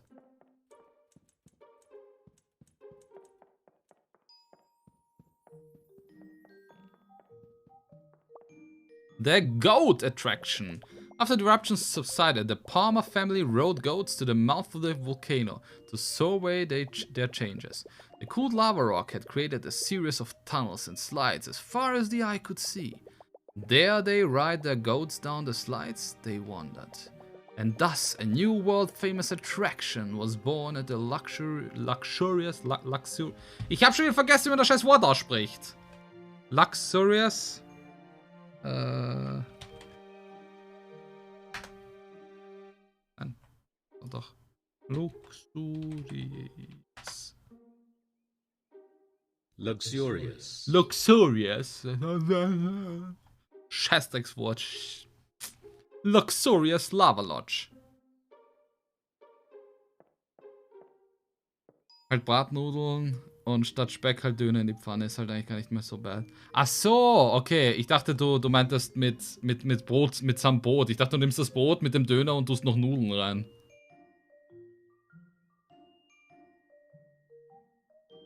Zügig Speedy, man will Streit schüren in der Unterschicht, damit die Unterschicht nicht gegen die wahren Probleme vorangehen. A volcano point of view. Visitors are often taken aback by the intensely positive attitudes of those living on the slopes of the volcano. Its inhabitants claim to not fear death, allowing them to take constant risks and live happy, robust lives. Research shows that living on a volcano results in a much higher sulfur count in the blood of those tested. This sulfur worms its way into the brain, damaging the fear-sensing portion of the frontal lobe. Ignorance is bliss, perhaps? Ja, Ignorance is bliss, das hat man das öfteren gehört.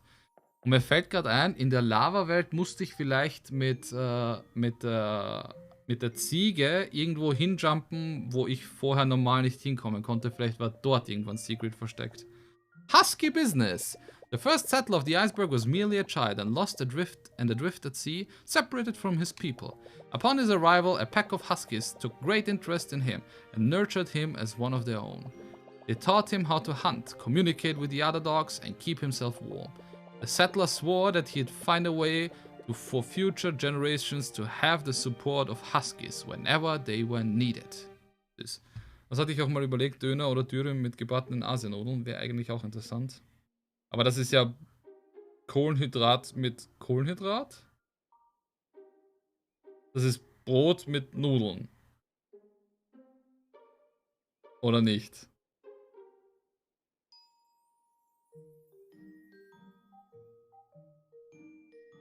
Also wieder sage ich jedem das Seine, aber ich vermeide es, dass ich irgendwie Kohlenhydrate mit Kohlenhydrate vermeide. Ich esse zum Beispiel auch nie, keine Ahnung, Reis mit Pommes oder Brot mit Reis.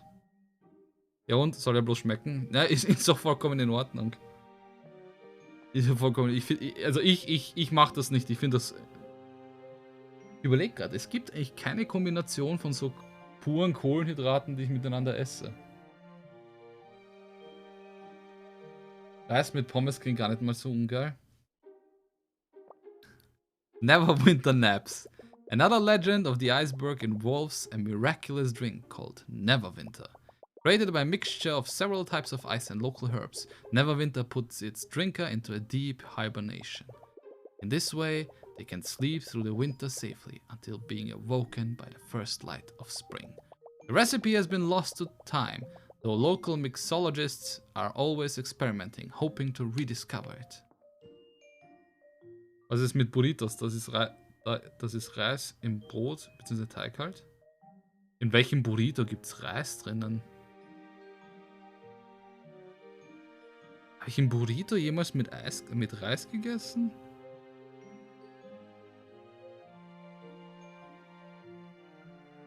Das ist eine gute Frage, gerade wo du sagst. Ich weiß gar nicht, ob in den Burritos, die ich bis jetzt gegessen habe, Reis drin war. Ich glaube fast nicht, aber es könnte sein. Was auch viel besser ist, als es klingt, Pommes und Softeis. Nein, das brauche ich auch nicht. Pommes in Milkshake tunken. Nein, ich mag mein Gesalzenes und das Süße mag ich eher getrennt. Das mag ich eher getrennt. Ich kenne einige Läden, die das so verkaufen. Ich glaube, sie verkaufen das, also jetzt einfach nur so hinausgeworfen. Ich glaube, das wird so verkauft, weil Reis das günstigste überhaupt ist.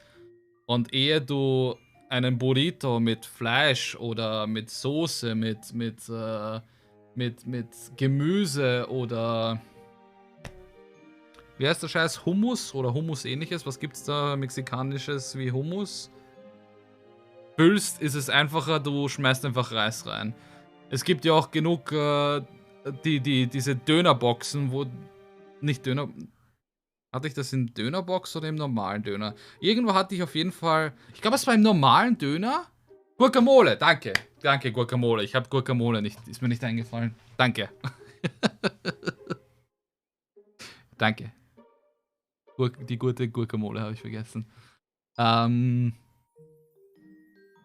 irgendwo mal einen Döner gegessen, da waren Pommes drin. Da waren wirklich, also Brot, ein bisschen Fleisch, Pommes drinnen und dann so ein bisschen Zwiebeln drüber. Die Zwiebeln habe ich dann weggehauen, wie immer. Einmal auch gedacht, warum zum Fick füllen die mir das Ding mit Pommes auf? Weil es günstig ist. Sie hätten es wahrscheinlich auch mit Ding aufgefüllt, mit Reis, wenn es gut möglich gewesen wäre. So. Zeit für einen Screenshot. Ja, das merke ich mir wieder nicht.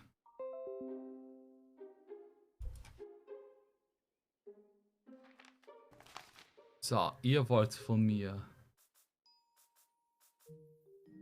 Berge. Das sind die hier. Berge. Dann ist hier was. Bauen wir es noch ein bisschen weiter hoch. Dann ist hier was, dann ist hier was und hier müsste eine Tür sein. Die Tür.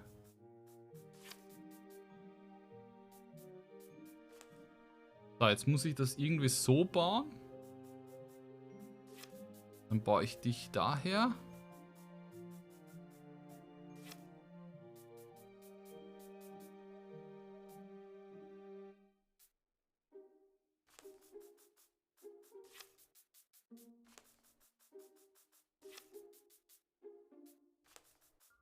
Das müsste es sein.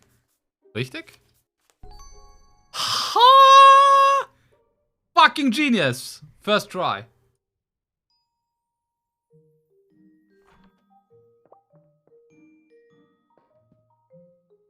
Reis in Dönerbude ist schwierig, da habe ich schon echt schlechte Erfahrungen gemacht. Mein liebster Reis ist tatsächlich ganz simpel Basmati-Reis. Langkornreis brauche ich nicht unbedingt. Diesen Wildkornreis, den mag ich glaube ich gar nicht, wenn ich das richtig im Kopf habe. Also hauptsächlich futter ich daheim, beziehungsweise mache mir selber daheim Basmati oder Jasminreis. Das sind mir soweit die liebsten Reissorten.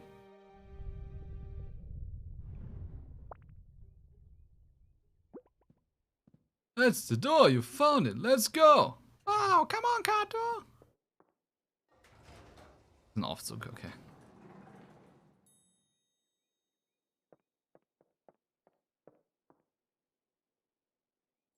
Vorhang off.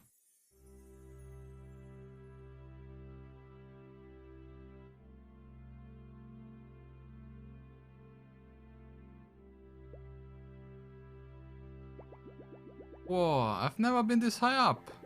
Is anyone else dizzy? My, it's just as magnificent as I remember. And would you get a load of that tree? I'm sorry, girls. It looks like we're still below the clouds, even up here. Don't worry, Carto. We just need to get a bit higher. How about on top of that enormous tree? It's hard to tell, but it looks like it goes even higher up than we are now. And maybe it's still growing? I'd say it's worth a try. I'm going to stay here and enjoy the view for a bit. Who knows when I'll find my way up here again. Thanks for the help, Mr. Storytender. Come on, Carto. Let's make like a tree and visit a tree. And leave. Heißt das. Let's make it like a tree and leave. Ancient typewriter ink. This ink looks a bit sad. Wie kann Tinte sad anschauen? Dramatic. Ah, das werde ich später brauchen. Looks a bit funny. Später, wenn ich eine Geschichte schreibe. Ready to go?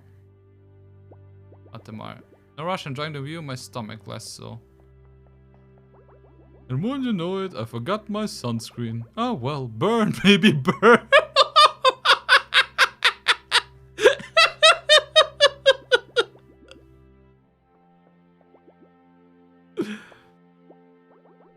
Best of luck on your journey, girls. And thank you for helping me find this place. I'll never forget it again.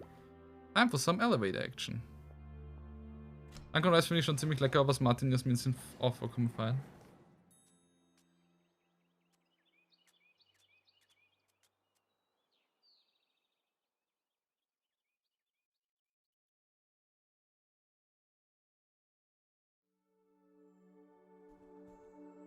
Oh shit, das ist Mutter, also Mother, die wir gesehen haben aus der Ferne. Welcome, beardless messengers. Mother's been expecting you. She told me to gather everyone here that the time for family has come.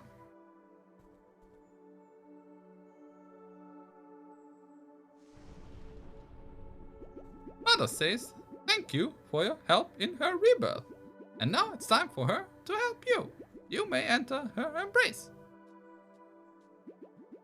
Lend Mother the energy of the land, and she will take you where you want to go. You ready to help? This is so exciting. Na, warte kurz.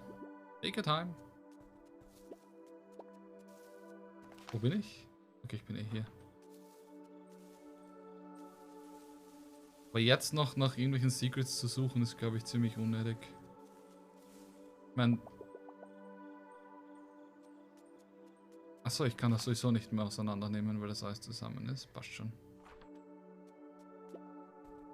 Wir gehen einfach. Auf geht's. Geh nach runter, Alter. To the treetops.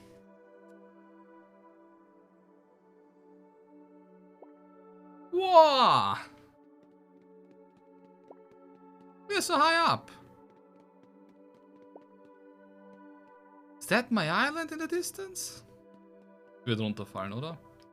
Check out this view, Carto. Are we finally high up enough? It looks like the clouds are still above us. Let's have a look around. Maybe we can spot somewhere even taller than this. You can see the whole world from up here. It almost looks like a map. Oh, what are you doing? This is so exciting. You're holding such a big pieces of the map. Are you putting everything together? Connect every piece of the map. Wait, what?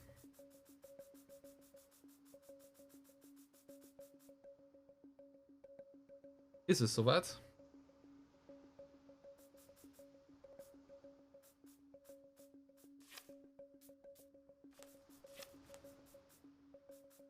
Recht.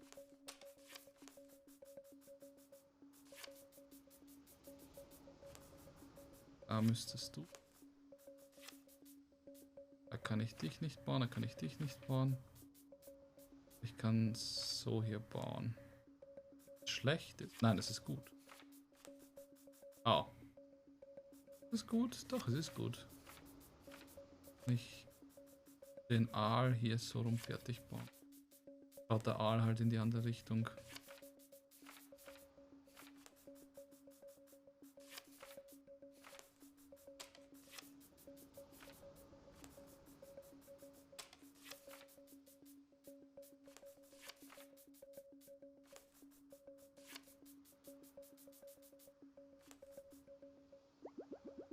That was my island way out there. Wow.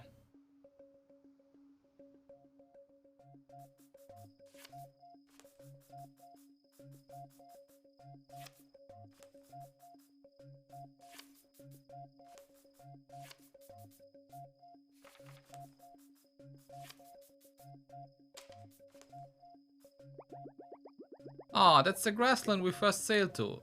It feels like forever ago. Eigentlich hätte ich es ein bisschen umbauen sollen, aber... Oh, das ist schon fertig. That's the forest all around us. Do you feel that rumbling? The story chalet. Hi, Mr. Storytender.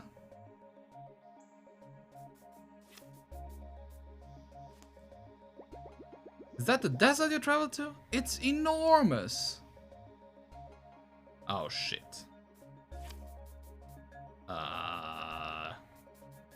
Das Ding kann ich ja nicht zusammensetzen. Ich kann die Dinger zusammensetzen.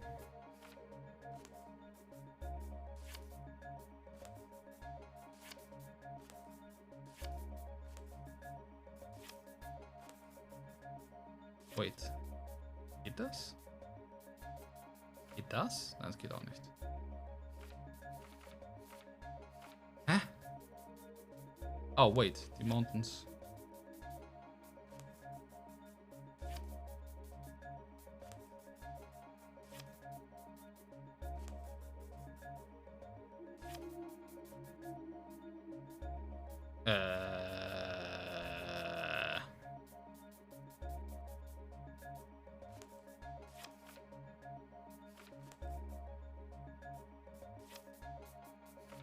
Oh.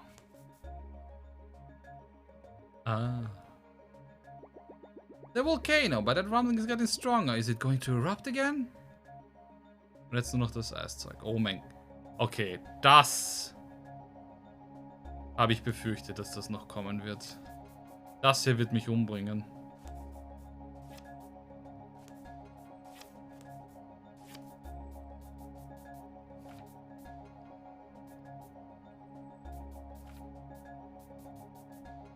Oder? Kann ich das irgendwie zusammenpfuschen?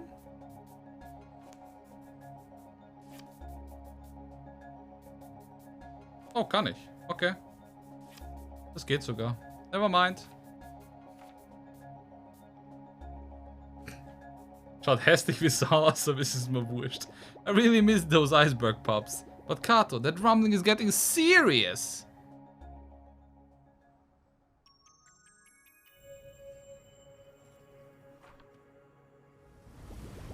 Wow, what's happening? Hold on. Der Baum wächst, weil die Karte jetzt vollständig ist. Oh.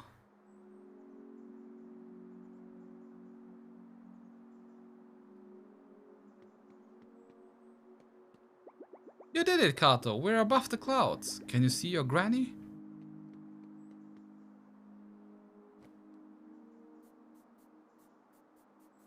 Ich habe kein Fernglas.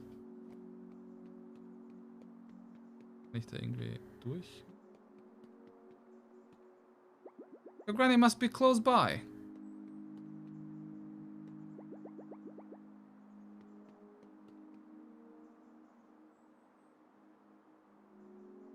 Oh. Ah.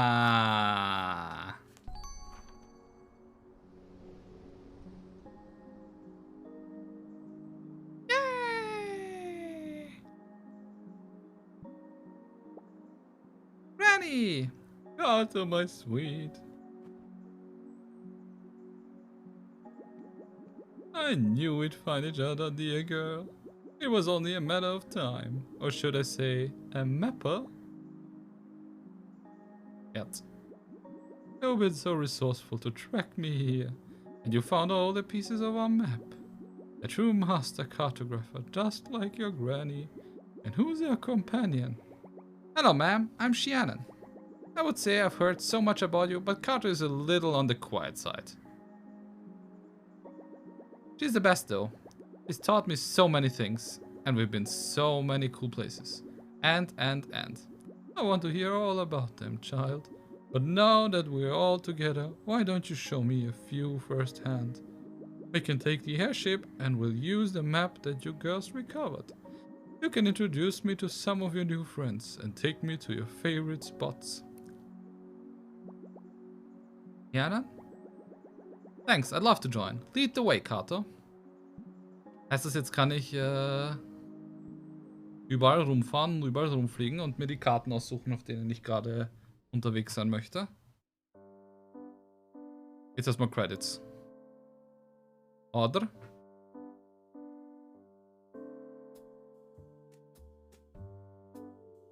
Ja. I can see why you wanted me to meet him. What a fine specimen. Why, thank you, man. Yes, I was talking to the bear, you loud. Ich muss das mit normaler Stimme. That makes more sense. But it's nice to see you again too, Lemper. Herb is so confused.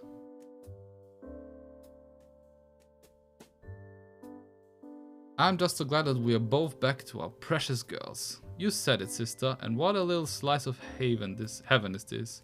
My old bones, we would never have found the oasis without your fearless little lady here. There. I am mighty proud of her. And speaking of mighty, those camels carry quite the stench. It takes a few rinses. Ja, so ein Kamel, das riecht ein bisschen streng. Now listen up, students, we have a special guest today. He's traveled around the world and seen countless amazing things. Have you seen plants? Of course, and rare animals, exotic foods, impossible landscapes. What kind of plants?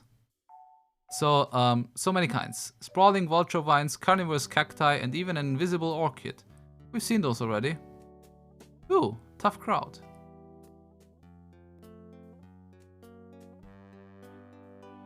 Now that's the hot lava spice that keeps me young. Hoo-wee, delicious. I'm so glad you like it, Grandma'am. That's an old Palmer family recipe. I think I'll burn my tongue. The future of our at-own risk menu, a true compliment to the chef. So, let me get this straight. You held a coming-of-age ceremony for 4 types of fish. Well, now that you mention it, it was more of a fishing competition. In any case, mermaids were there. That sounds like quite the competition. Indeed, I'm still not sure if I won. Are you 15? Oh my god, the doggos. Your little girl is quite the talent. I've been looking for the 7th iceberg for years and she found it in an afternoon. Yep, we cartographers will do that. The apple doesn't fall far from the grandmother tree. Keep a close eye on those pups, girl. They are sneaky irgendwas. Ist viel zu schnell. Viel zu fucking schnell zum Lesen. Ah, the storage chalet. It hasn't aged a day, unlike me. Are you the artful aeronaut, master airship pilot? Wow, I'm a huge fan. I've read every issue of your daring tales. Shh, keep it down, Sonny. Those days are long behind me. I'm just a gentle granny now. Though I suppose I still manage to sneak in a daring tale every once in a while. Eee, will you sign my first issue? The little cartographer and her granny finally reunited, embraced warmly. The crisp air rustled through the leaves around them, high atop the mother tree. She felt so happy to be back with her favorite person in the world. She had also made a new best friend and discovered a newfound taste for adventure. Thanks for the invite, guys. It sounds like so much fun. But I hear the ocean whispering my name. I still have some more exploring to do my own. I was lovely meeting you, Randy. Thanks for sharing your stories with me. And you, child, I'm so glad you and Carto found one another. Best of luck, you dear.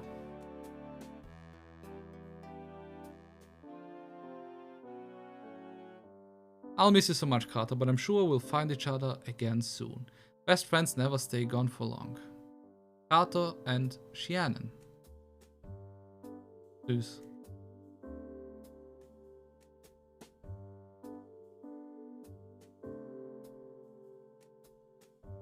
Li Kuo Chen. Oh, haben das Chinesen gemacht?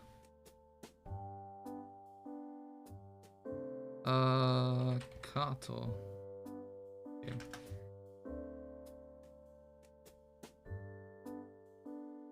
Sunhead Games von Humble Games.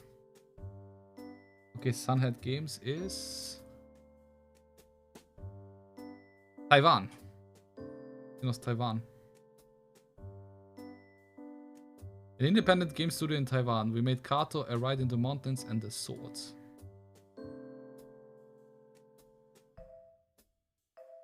Mega cooles Game. Mega cooles und mega süßes Game. Ich bin echt absolut begeistert. Ich hätte nicht gedacht, dass es so cool ist.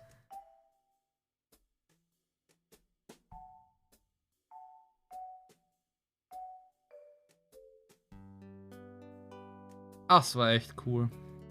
Da waren auch einige sehr, sehr geile Rätsel dabei. Und ja, die coole Idee zum Schluss, das war wirklich...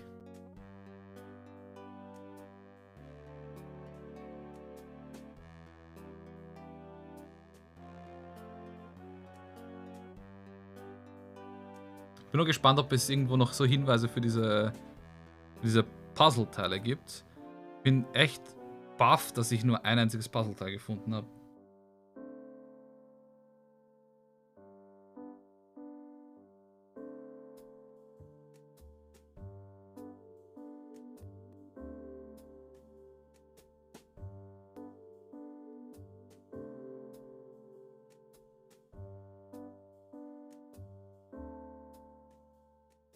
Oh, und dann noch ein schönes Bild zum Schluss.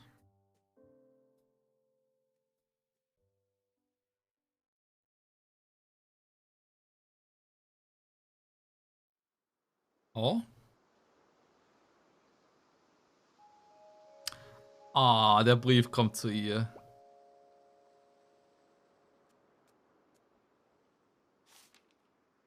Dear Shianan, it's so nice to be back with Granny, but I miss you lots. The skies have been beautiful. It's only been a week, but we've already seen so many amazing things. We've made it through another storm. We're prepared for anything now. Thank you for being such a great friend to me. I hope you find wherever you're meant to be. Hope you find... Okay. And I'm sure I'll see you there soon. Also, you won't believe what I found hiding on the airship. One of the Iceberg pups smuggled aboard. Good thing she likes this seafood stew. Anyway, we all miss you. Write me back when you can. Love, Carto. P.S. Granny says hi. Und da unten ist der Doggo. Mit der Zunge draußen. Oh, Carto, I miss you too. Oh, da ist auch ein Puppy.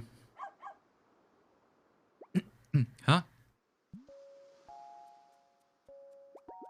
Oh, where'd you come from? Good girl. Puppy Dog! Oh, der arme Husky, der verreckt ja da in der Hitze. The End.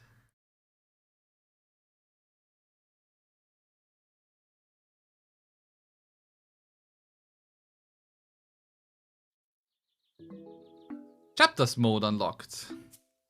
Now when you start a new game, you can either start from the beginning or choose any chapter to begin on.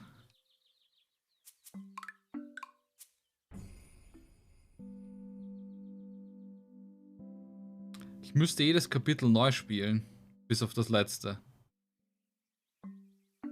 Das ist schon ein bisschen viel.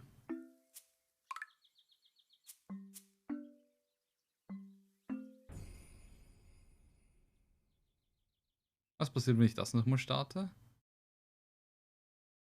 Oder sind das einfach nur sich dann Credits und fertig aus? Okay, ich sehe nur Credits und fertig aus.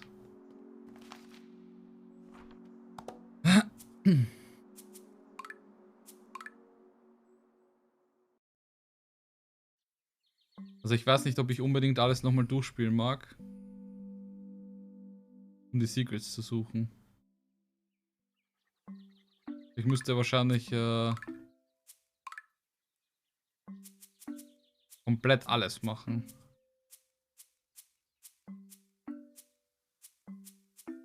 Ja, ich müsste alles machen.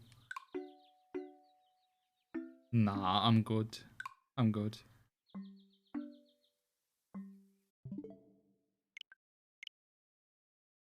Aber holy crap, ist es trotzdem ein mega süßes Game.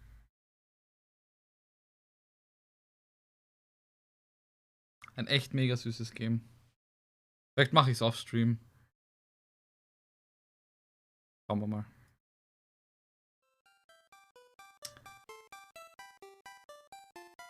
War das schnuckeligste Game seit langem.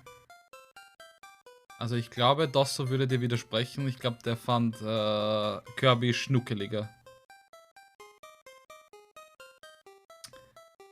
Ich bedanke mich recht herzlich fürs Dabeisein. Ich glaube, sie war auch süß. Na schau. Ich wünsche euch eine wunderschöne gute Nacht, einen wunderschönen Sonntag. Macht es gut. Passt auf euch auf. Wir sehen uns am Montag in alter Frische. Dahin. Peace.